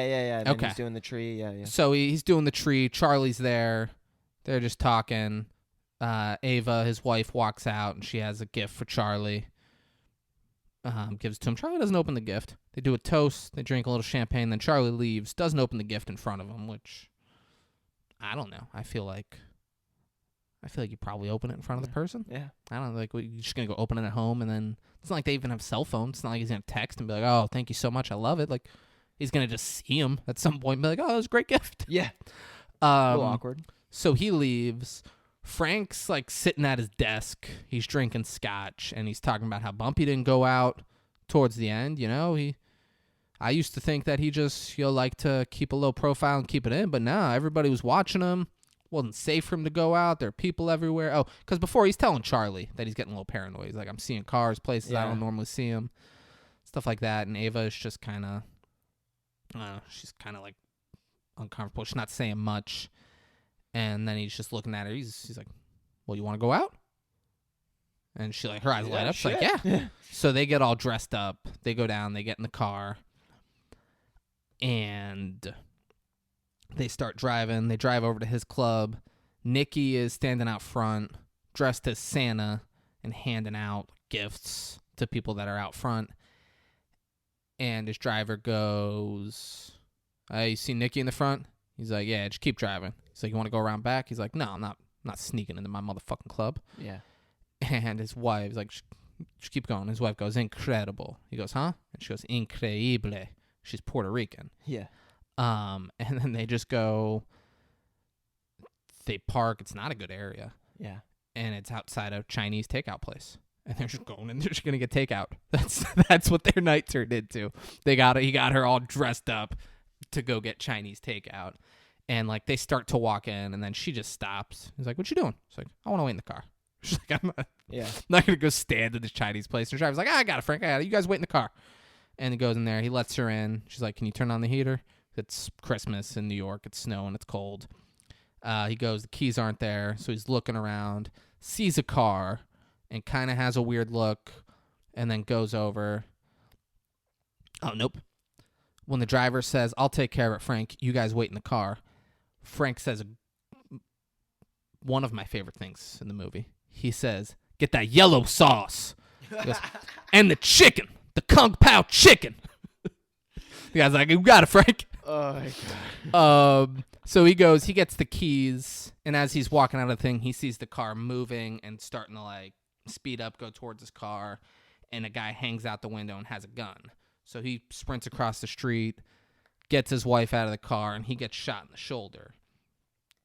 So then, like a fucking champ. Just takes it. Wow, Doesn't even make a fucking a sound. He just takes it and just like, yeah, that happened. It's still there, but it happened. And then they're back at his apartment. He's getting, like, he has someone patching him up, and I assume taking the bullet out. And he's just sitting there talking. His brothers are like, is it Nikki? You just say the word, we'll fucking kill him right now. I swear to God, Frank. And he's like, nah. You go be with your families. And then, we missed the. So now he's meeting with this. The next day, he's meeting with this guy. He's an Italian mob boss. It's Dominic something. He met with the guy earlier, and the guy was telling Frank how he's a monopoly and he's disrupting the balance of things. Yeah. And maybe this guy can help take him national. And Frank's like, you're paying what, $75,000 a key? Why, you know what? I'd consider $50,000 a kilo. So he's saying, all right, I'll sell you guys like big wholesale bulk of my heroin, and you guys, take it and sell it wherever you want. Like, I won't just monopolize the heroin trade. And so now he's within that guy's like, I guarantee you peace of mind. I'll talk to the other Italians. Your word wouldn't mean much with them, but if I tell them you're good, then you're good and you're going to be safe, all that stuff. So he's talking to this guy day after he gets shot and they tried to kill him. And he's like, you said I can guarantee you peace of mind. I could guarantee you peace of mind. Well, I don't feel so peaceful. Nope. Because, guys, I'm sorry. I'm all over the fucking place. Before that, he's in the apartment with his wife. His wife packed, and she's like, we're leaving. She's like, let's get the fuck out of here. He goes, where are we going to go? I was like, we can go anywhere. We got money. We could do whatever. And he goes, Frank Lucas don't run from anybody. And then, like, he says that kind of quick, and then he stops talking and goes, I ain't running from nobody. This is America. And you ain't running neither. Huh?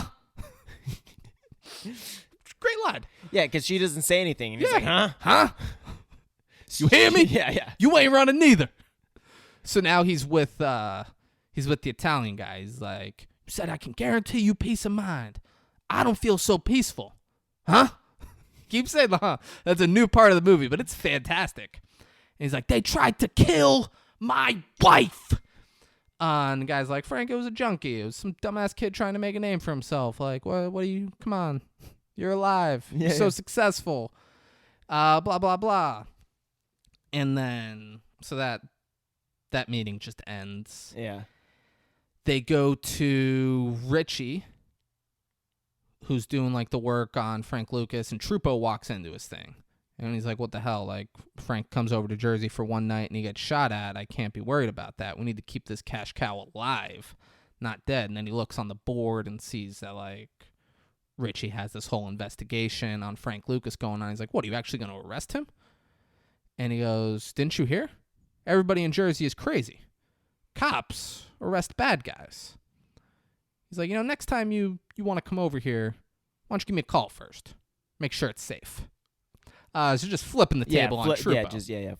Flip the whole fucking coin right there.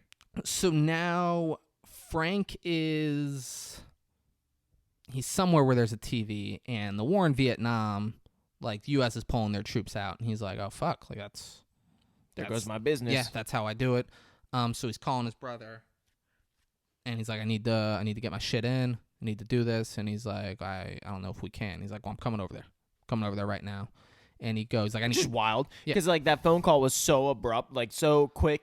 And the dude's getting massaged and, like, I don't know, by two prostitutes probably. He's getting massaged, and he says, like, he answers it in Vietnamese, however he always answers the phone. And he goes, hey, it's me, Frank. He goes, hey, Frank, what's up, baby? What's up, baby? He's getting massaged. Yeah, he's got, like, two fucking girls, like, on him. And he's just so, like, are they trying to make it seem like he's on drugs or something in Vietnam? Like, I think they're like, he's just chill about everything.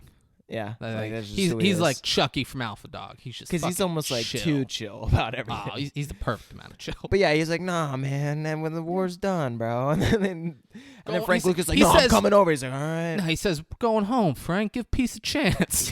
yeah. But then Frank's like, no, I'm coming over, and he's just like, all right, like as if it's like me at fucking like 8 p.m. at night, like, no, I'm probably gonna go to sleep. My buddy's like, no, I'm coming over, we're gonna smoke a Jimmy or something, and I'm just like, all right, Whatever. Come no, on this over. is fucking Vietnam, half a world away, and he's like, yeah, I'm coming. Yeah. So Wait for me. so he's over there. He goes to the poppy field again, and the guy's like, "What are you gonna do when the last plane leaves?" And he's like, "I don't know, but I'll figure something out. You'll see me again. I promise you that." And the guy says, this isn't in my best interest, but quitting while you're ahead isn't the same as quitting. Like telling him, like, well, you've probably made enough money off this. Like, why don't you just stop it? So he works out the way to get all the dope back in. Then they cut to the driver that Frank beat the shit out of. Richie had some of his guys staking out that guy's house, and they hear screaming, and what's Reggie? Reggie's girlfriend comes out. She's screaming. Reggie follows her, shoots her in the shoulder. Richie's guys like swarm on him, like, put the fucking gun down, Reggie. Put the gun down. Yeah. They take Reggie in. It's so weird that's the next time we see him, right? From when he was driving, and Denzel says, "The fuck you looking at?" Yeah, but basically, and that's basically the same time that we see him get fucked up, like in the piano and shit, right? Yeah. So it's probably later in the movie. I just said the two things together. No, for sure, but it's pretty crazy how basically the last time we see him, he's doing really well for himself, and the next time we see him, he's like a junkie, broke, and he's shooting a prostitute. Well, I guess he shot the last dude. It's not a prostitute. It's the girlfriend that was at the party with him. Oh, my bad. And what about the party made you think he was doing well? Well, no, you and I have very different interpretations about what doing well is. He was 100%. He was high on crack cococaine. He shot a person and then got beat up. Like, but I'm saying like the way that they show it, like the way that they have him dressed and the way that they're showing, him financially is way different than. That's what drugs will later. do to you, baby. No, okay. But that's what I'm saying. Like, I don't, they made him seem like, yeah, maybe he was on drugs then or something like that, but they didn't make him seem like a junkie. I didn't think yeah, they did. And Denzel calls him a junkie and says he's coked up all the damn time. Fire him, send his ass back to North Carolina. Yeah, he's a junkie. He's a liability. That is the only role that guy plays in the whole movie. No, I know, but I'm just saying, like, he was just in a nice apartment. No, but in he the was first clean, scene. But what I'm saying, he was clean cut. Whether he had the you money, clean yourself up for the party. No, 100%. But you get what I'm saying. Like, if you're full time junkie, I feel like it's hard to be having a very nice suit and clean cut and like ready to go and be at looking nice at a party because you're too busy probably being a junkie. Huey dresses him up. Okay. I was a full time junkie for a little while, and I cleaned up when I needed to. Yeah. So he shoots him. Richie and his team they're interrogating him, and they're like, you shot her. I got your prints on the gun. We're going to charge you for attempted murder. And then RZA leans in. He goes, 15 fucking years. which RZA, I don't give him enough credit. He does a great job in this movie. No, yeah, he does. But so he says that, and they're like, unless, we won't even book you, we won't process you. Frank will never find out that this sit down happened. And you wear a wire, and you go back and you report back to us. So that's what happens. And Frank calls Huey. Reggie is Huey's driver, so he's right there for the phone call. And Frank reads out, like, here's the plane that's going to be carrying our shit. Here's the time it's going to be there. Blah, blah, blah, all of that. And Reggie plays the tape for Richie. So Richie gets a warrant to search the military cargo plane. And so they show up. They have the warrant. They're like, yeah, stop unpacking everything. They're ripping the plane apart. And then Richie... Oh, and so at the same time, Trupo is at Frank's mom's house. He has a warrant to search that. They're flipping the house, tearing it apart. He asks, Frank's wife is there, and he goes, so your husband's illustrious career is over, but I need to get my gratuity first. Where's the money? She says, what are you talking about? What money? And then he goes, what am I talking about? What money? The getaway money that every scumbag drug dealer has. And she says, if you leave now, there's a chance Frank might not kill you. And then he backhands the shit out of her. And Frank's mom's not having it. She's like, don't shoot, don't. And he goes, sit the fuck down. And points at her face, and she sits down. So they're ripping the house apart. And Frank's dog, it's a beautiful German Shepherd. I like dogs. I wouldn't call myself like a dog person. I like dogs, though. I want that German Shepherd in my life. Like I want to get a German Shepherd like that because that dog's awesome. Nice. It's beautiful. But it's barking. It's going crazy. It's in its doghouse, and it's chained up. There's a guy trying to get in there. Trupo's looking. There's something under the doghouse. He shoots the dog.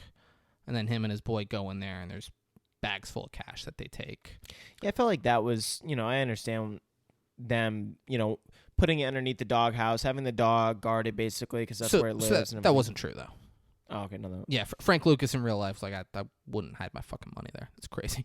Yeah, but even from, the everyone that's, part of the film, whether it's set designers or, whoever piece that together. I mean, come on, you think it's gonna be the best way they're gonna hide it? Like they're not even gonna put something over the top of it, like whether it's dirt, a rug, or something. You're just gonna put that because if you move the doghouse at any point in time, obviously there's something there, and it's not like it's that deep. It's like there's just like this one thing we take off, like the small little lid, and then there's like all this money there. Like I found that a little silly. Yeah, no, it was silly, and Frank Lucas found it silly too. He's like, I wouldn't fucking do that.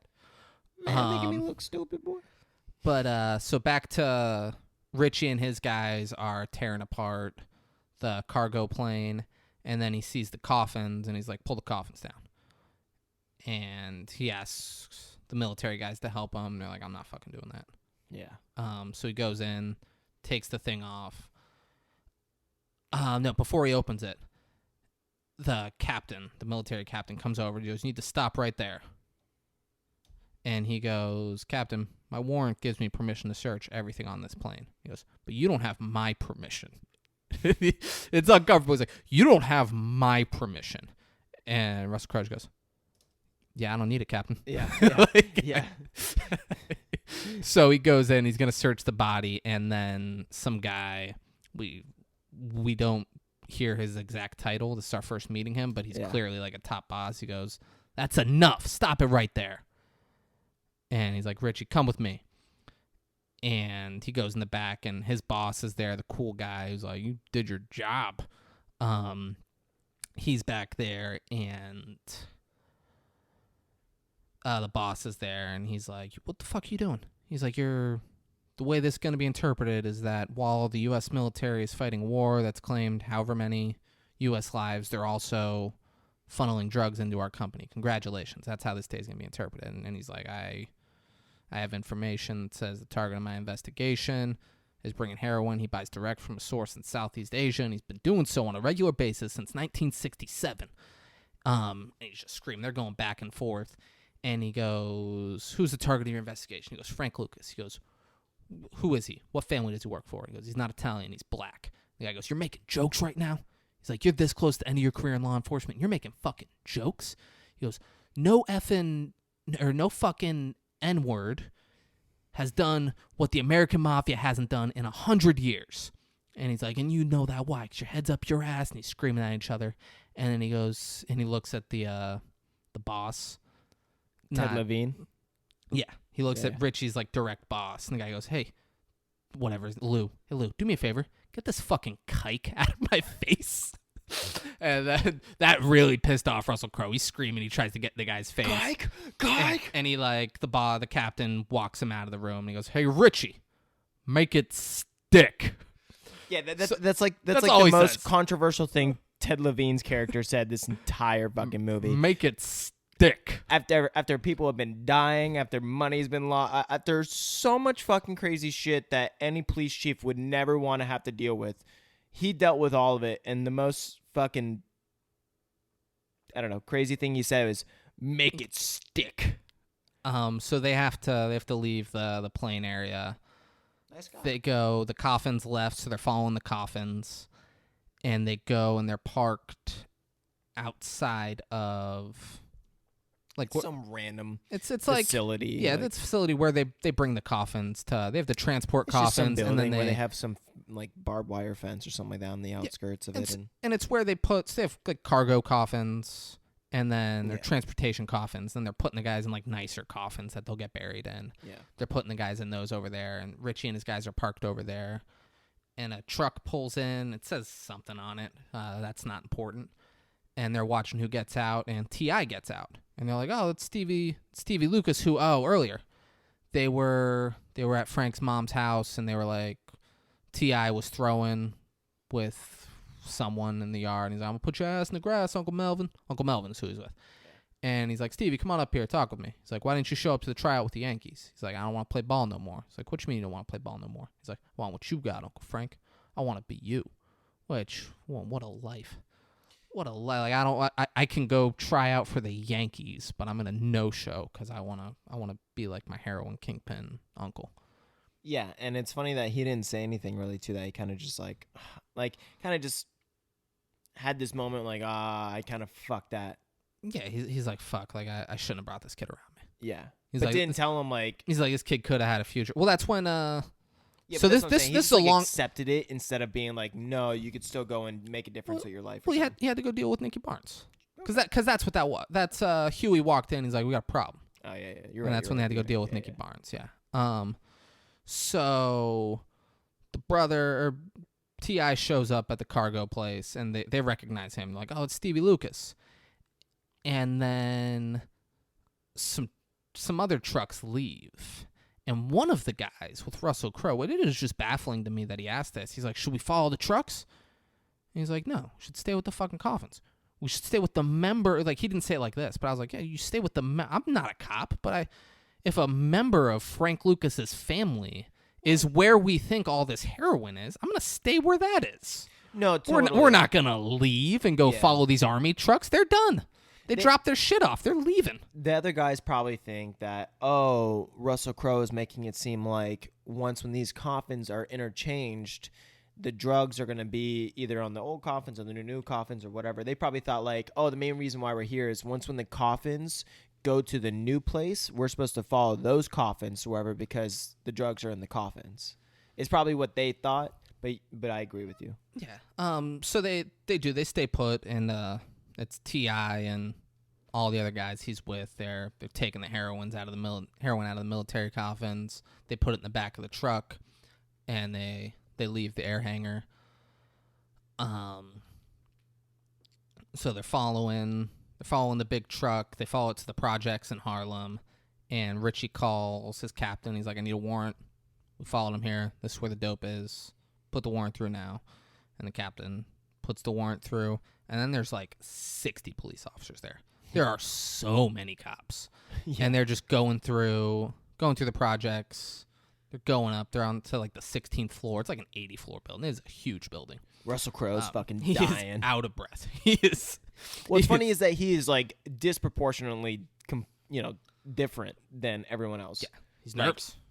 But he's like drenched in sweat, and like I guess it's it's cold because it's fucking New York, and so everyone's wearing fucking coats and shit, and he's drenched, and everyone else is just kind of just like, okay, all right, I'm here, but I'm fine. But like not sweating, and he is like sweat dripping from his fucking face. And so now they're they're on the floor where they can see. There's a few guys in the hallway with guns.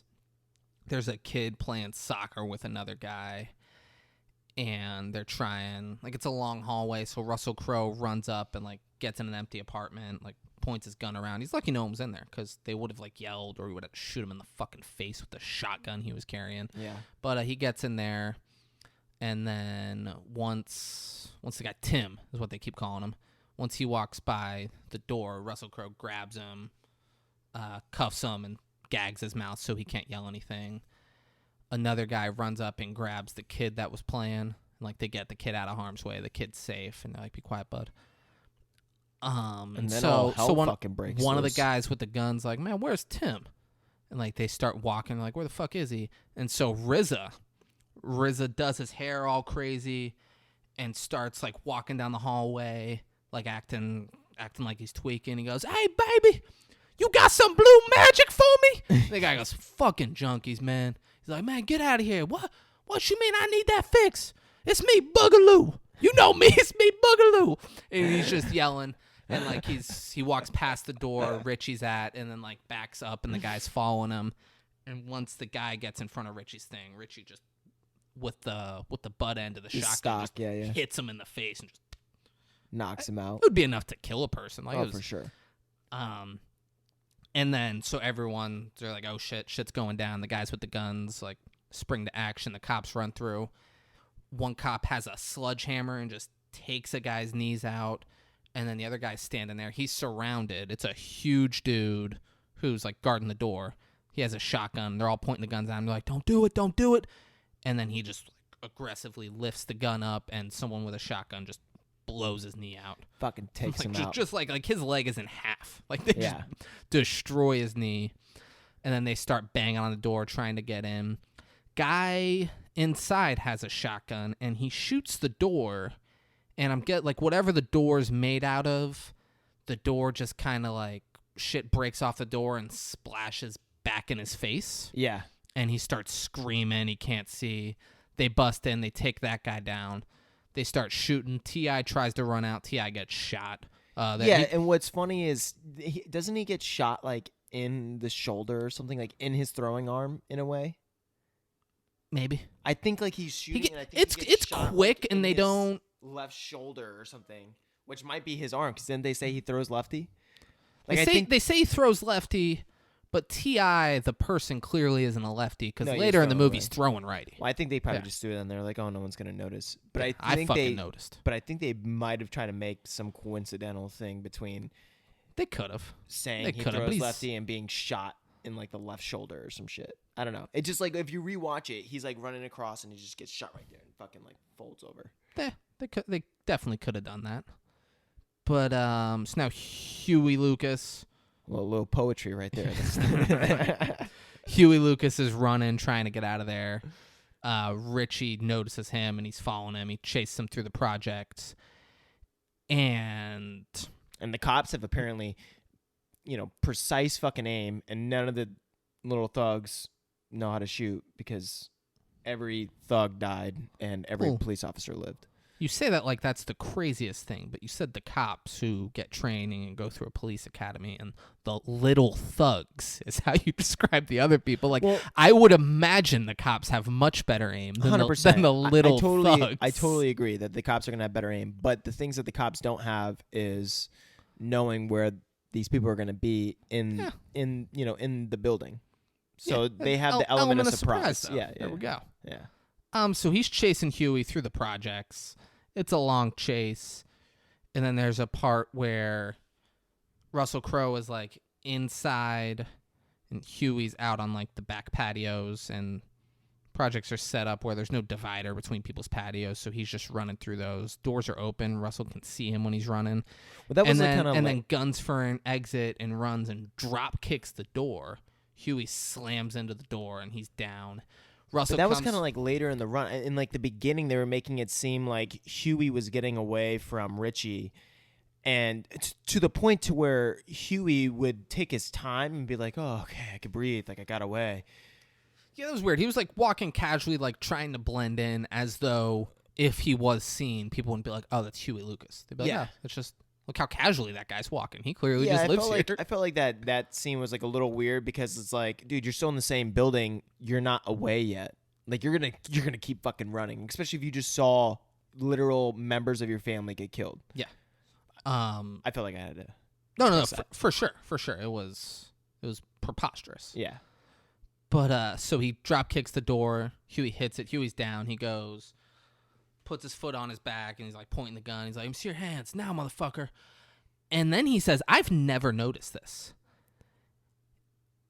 He says because like he slid into the door and kicked it. Yeah. He says, "Out at the plate, Huey."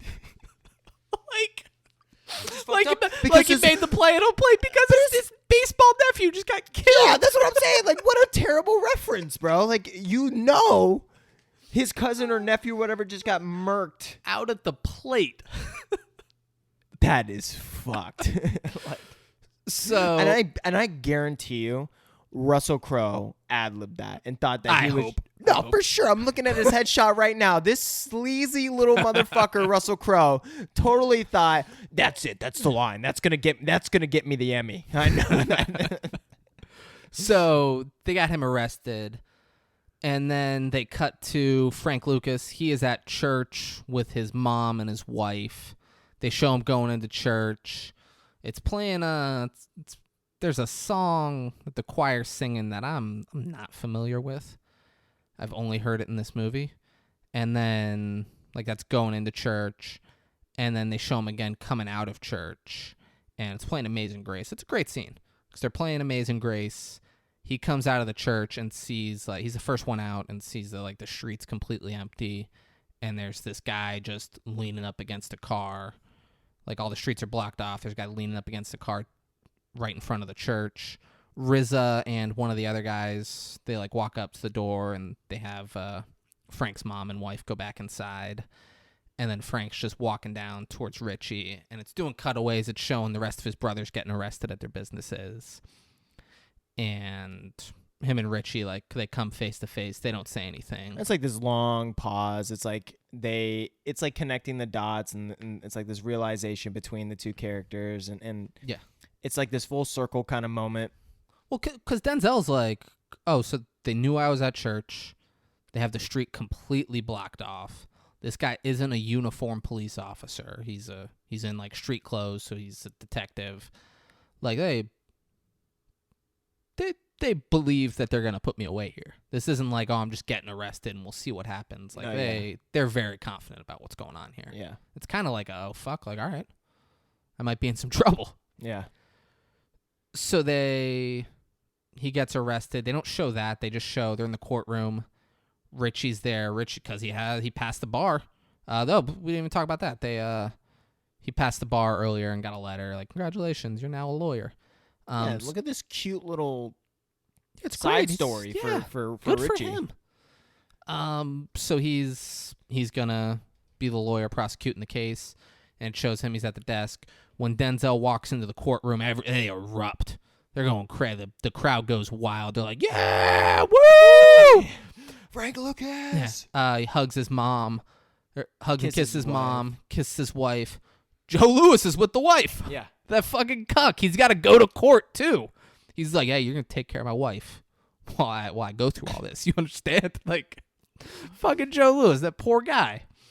So he's in there, and Richie's talking. He makes the opening address, and he's like, I'm gonna murder, racketeering, like going through all the shit that Frank Lucas has done. He's like, I'll prove to you that he's the most dangerous person in all of Harlem. And then they go to the back. Denzel's in like a holding room with his lawyers, and Richie's in there, and he tells the lawyers to leave. And he goes, so my lawyer was telling me that you found $1 million and you turned it back in? He's like, yeah. He's like, why'd you do it? Because it was the right thing to do. He's like, man, good for you. It was the right thing to do. But, that was many car payments ago. There's many child support payments ago. Maybe, you give me an address and, the car's going to be there and the money will be in the trunk of the car. And Richie goes, nah, I'm good. He goes, what you think that impresses me, Richie? Huh? Think you just turning down money impresses me? He goes, You're just like every other cop. He's like, you're just like every other cop. It's like, you're no better than them. He's like, and you know, it would make no difference to me if you showed up. So he. Well, that was like probably the worst thing that Frank Lucas could have said to Richie in that scenario, because he doesn't know that the main thing that pushes that is the motivation for Richie is is one of the main things. Not wanting to be a crooked cop. Like, I'm not. Yeah, I'm better than them. Yeah. But So to say that I'm the same as them is like, oh, now you're gonna make me even do you in worse, you know, like. yeah, and so Denzel's like, oh, we're gonna go to court. I got celebrities. I got sports figures that are gonna do it. He's like, what do you got, Richie? He's like, I got Harlem. I took care of Harlem. Harlem's gonna take care of me. And he's like, I got parents of kids who OD'd on your drugs. He's got a line out. I got political figure. I got a line that stretched around the block of Yeah. people who want to testify against you. And he's like, you know, Richie, it would make no difference to me if you showed up tomorrow with your head blown off. And he goes, why don't you get in line? Because that line stretches around the block too, Frank. Boom. Yeah, great line. And he goes, all right, so what do we want to do here? And he's like, I know you don't want. He's Let like, me tell you about my best friend. he's like, I'll talk to you. He's like, I know you don't want no police. What you want? You want Jews, mix, guineas? They've been bleeding Harlem dry ever since they got off the boat. You can have them. And he goes, I'll take them too. And Denzel goes, 2? Oh, no, you didn't. You talking about police? You talking about your own kind? He's like, they're not my kind. They're in business with you. They're not my kind. And he's like, all right, so I'm going to give you the police that took that money out my pocket. And so that's what they do. There's like 10 minutes of them. He's just going through. And they become best friends. That's what I'm saying. They're working together. It's fucking great. That's the song they should be having playing in the background. So let me tell you about my best friend.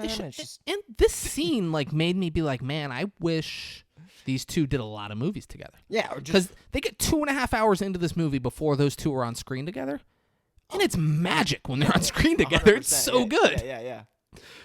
So or just like maybe like a side series of just like after maybe he gets out of prison and just Frank and Richie, and like they just click up. It's like a sitcom. They're trying to make it work. Exactly. They got an apartment together. Yeah, exactly. So he's giving them all the cops that took money from him, and they keep showing like news reports. It's the biggest crackdown in New York police history. 3/4 of New York's narcotics officers were indicted on charges that they were taking money. Like, it's so many people. Yeah. It shows Josh Brolin. He's smoking a cigarette on his bed, and he has a cup of coffee leaning up against him. On his bed, like it's not on a table or anything. He then puts the cigarette out and stands up. The coffee just spills on his bed, and it shows him outside. He walked out. He had like the paper, and inside it he had a gun. And he shoots himself, offs himself, he had a ton of money. I imagine he would have been able to use all that cash he stole from Frank Lucas to get out of there. But I want to talk about what's going on in his house. His maid was there, vacuuming. Like, why did he have her come in that day? Why wasn't he like, hey, well, just don't even come. He's like, no, come clean. I'm gonna spill coffee on my bed that you need to clean. But I'm going to kill myself in the backyard, and you're just going to clean through it. Well, I think what ended up happening is that, you know, he probably has the maid come on like certain days or something like that. And she probably just got there or something. He probably woke up, had his cup of coffee on his bed, and noticed what it said on the paper and said, oh, my life is fucking over, and I'm going to jail for the rest of my life or some shit. You know, whatever he said in his head from what was said on the paper, and said, fuck it, I'm done. My thing is, though, he made that poor woman clean his house and find his dead body. You're 100% right. You're 100% right. My thing is, like, on his way out to, you know, the backyard to go and fucking kill himself, he could have just said, hey, listen, that's enough, Nancy. You can go home now. Like, that's enough for today. I don't need you to clean. Instead of being like, hey, why don't you put your headphones on while you're vacuuming? You know, because she was wearing fucking headphones. Like, probably told her, like, hey, why don't you listen to some music while I go fucking off myself in the backyard? It's wild scene for him. And then another thing, it's like, why would you off yourself? Like, you're looking at probably a statement in the newspaper saying that Frank Lucas has testified under oath, blah, blah, blah. But you don't know if you're going to go to jail for life. You don't know what's going to happen to you. So he does. He know, like, he would- was the biggest piece of shit to Frank Lucas. There's no way he's helping put away cops and he's not bringing him up. He, 100%. He knows that. But you still don't know what might happen in court. But also, that was hundreds of thousands he stole from Frank's fucking doghouse hiding spot. So And, like, they was might not getting know that. 10 grand. Like he has tons of money. Just leave. Leave the Oh, country. yeah, but Okay, that's what Like, you're getting to. leave the country and run out of there. Yeah, exactly. So it's like, exactly. Yeah, 100%. Yeah, you got all that money, just get the fuck out of there. Yeah. Yeah. And obviously, laws. I mean, he just worked in the government for fucking so long that he knew how to dance around, fucking gangs and drug lord families and shit. Like, in also a legal aspect to where he probably knows enough about the law and other things where he's knowledgeable enough to be able to go to another country and know how to do it right. Is kind of like what I'm getting. Yeah, to. Oh yeah. He'd be able to make that happen. Yeah, It's, like it's weird that he has. killed himself. Yeah. I imagine they were just like, well, we can't have in the movie that He succeeds. he's just on the run. Yeah, he they're- wins. They're like, he has to have some sort of shitty resolution. Like, I get that.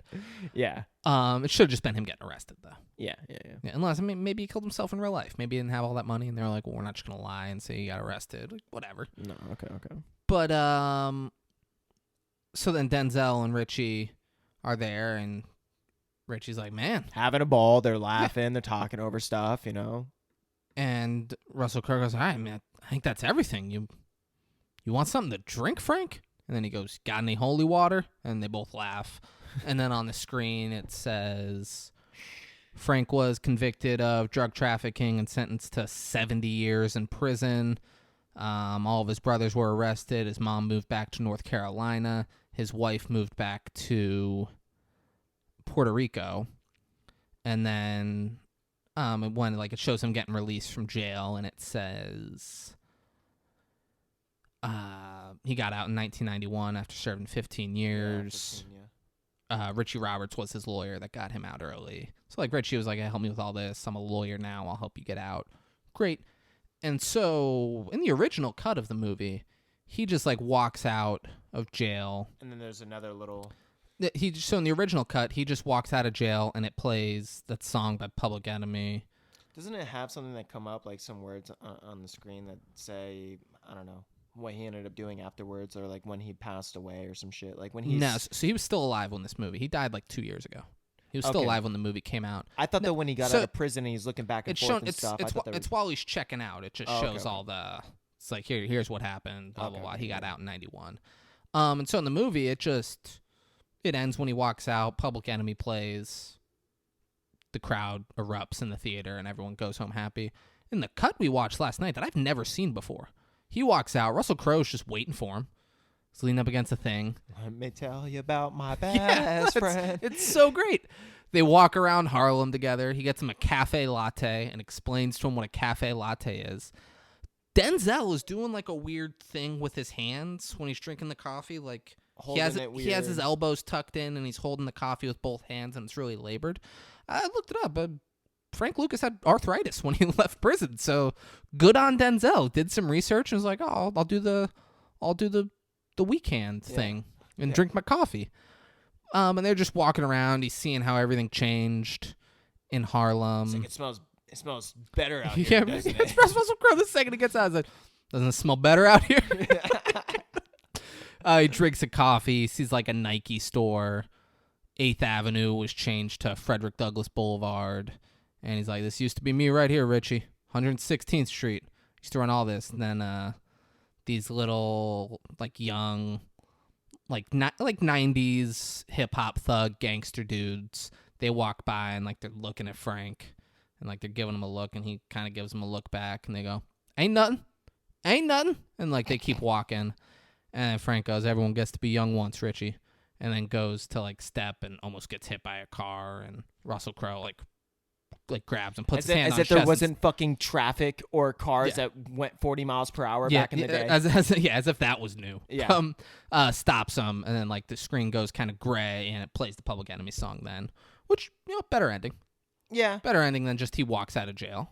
I think they were trying to say, like, with that ending specifically, now that was my first time seeing that ending, I think they're trying to say, like, hey, both these characters have this story where they, in a way, freed each other from, like, their own prison, in an essence, which is, like, corny, but I think it's what they're trying to say. Like, these two somehow needed each other to free each other from their own fucking bullshit, like their own things that were keeping them, I don't know, the way they were in their minds, or the way that they lived their lives, because the way they, I don't know, maybe thought. Well, for sure. So, like, for Richie, he was a cop who was eating canned turkey on Thanksgiving and hated how much corruption was in the police force and all of that. Mm-hmm. Frank also hated how much corruption was in the police force. He was ruining his family. Well, even in some of the, like, gang, there was an order after what's his name passed away, so he didn't like how there was an order, in the community and between other gangs or whatever. Yeah, and they both helped each other. Yeah. It was, And just to build on, so, like, in real life, that Richie Roberts really did help him get out, and they had somewhat of a relationship outside of prison. Richie apparently paid for... I got really excited. So Frank Lucas has a son named Ray Lucas, and Richie Roberts apparently paid for that kid to go to school and all that while Frank was in prison. And I got giddy when I saw that, because in the early 2000s, the Dolphins had a backup quarterback named Ray Lucas. And I was like, no fucking way. I was like, no way, this is him. It's not. It's different Ray Lucas. I was so upset. Fuck. Yeah, because that would have been great. That would have really brought the whole TI thing full circle, too. But genetics are really in the family, I guess. So, like, they had some sort of a relationship together, and they helped each other out. Yeah, I kind of wish I would have saw more of that, honestly. Now I'm like, fuck, I want a little sub-series between Russell Crowe and Denzel. The sitcom, man. That's what they need to do. Yeah. Like Two Men and a Baby. Yeah. Just hitting each other on top of the heads, calling each other nincompoops and fucking knuckleheads. And yeah. And so, guys, like, that's American Gangster. That was, that was the dream, but Alpha Dog was the more likely reality of the 5-6 Kings. it was, like, Alpha Dog was more of the likely reality plus of the actual style that we would have, like, encompassed, but American Gangster was, like, the legitimacy and the actualness. Legitimate. It was like, oh, how cool would it be to, like, be the CEO of the drug game? Like, it wasn't Alpha Dog that was like, oh, if we actually have a problem with someone, we need to tie him down and kill him. It was American Gangster that was like, oh, we're gonna tie him down and kill this motherfucker if we need to. Yeah. Yeah. And we're talking about when we're like 11 years old, creating a gang called 5-6 Kings. That American Gangster and Alpha Dog heavily influenced. They influenced. This podcast wouldn't exist without those two movies. Yeah. So Emile Hirsch and Denzel, we appreciate the influence that you have put onto our lives from these characters. Has made a great impression to the way that I lived my life when I was younger. I used to think about dealing drugs and fucking bitches and creating order in my community through chaos.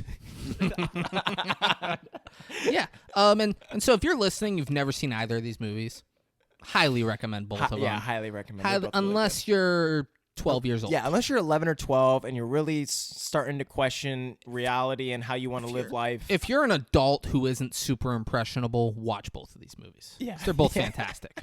If you're an impressionable, like... If you got a young cousin who's like, I'm thinking about getting into drugs or something like that, definitely don't show them these movies. But yeah, I mean, now looking back on it, I could totally actually see how this movie influenced us. I mean, the way... And so, like, let's be like, neither of us could ever get to that level of... Oh, no.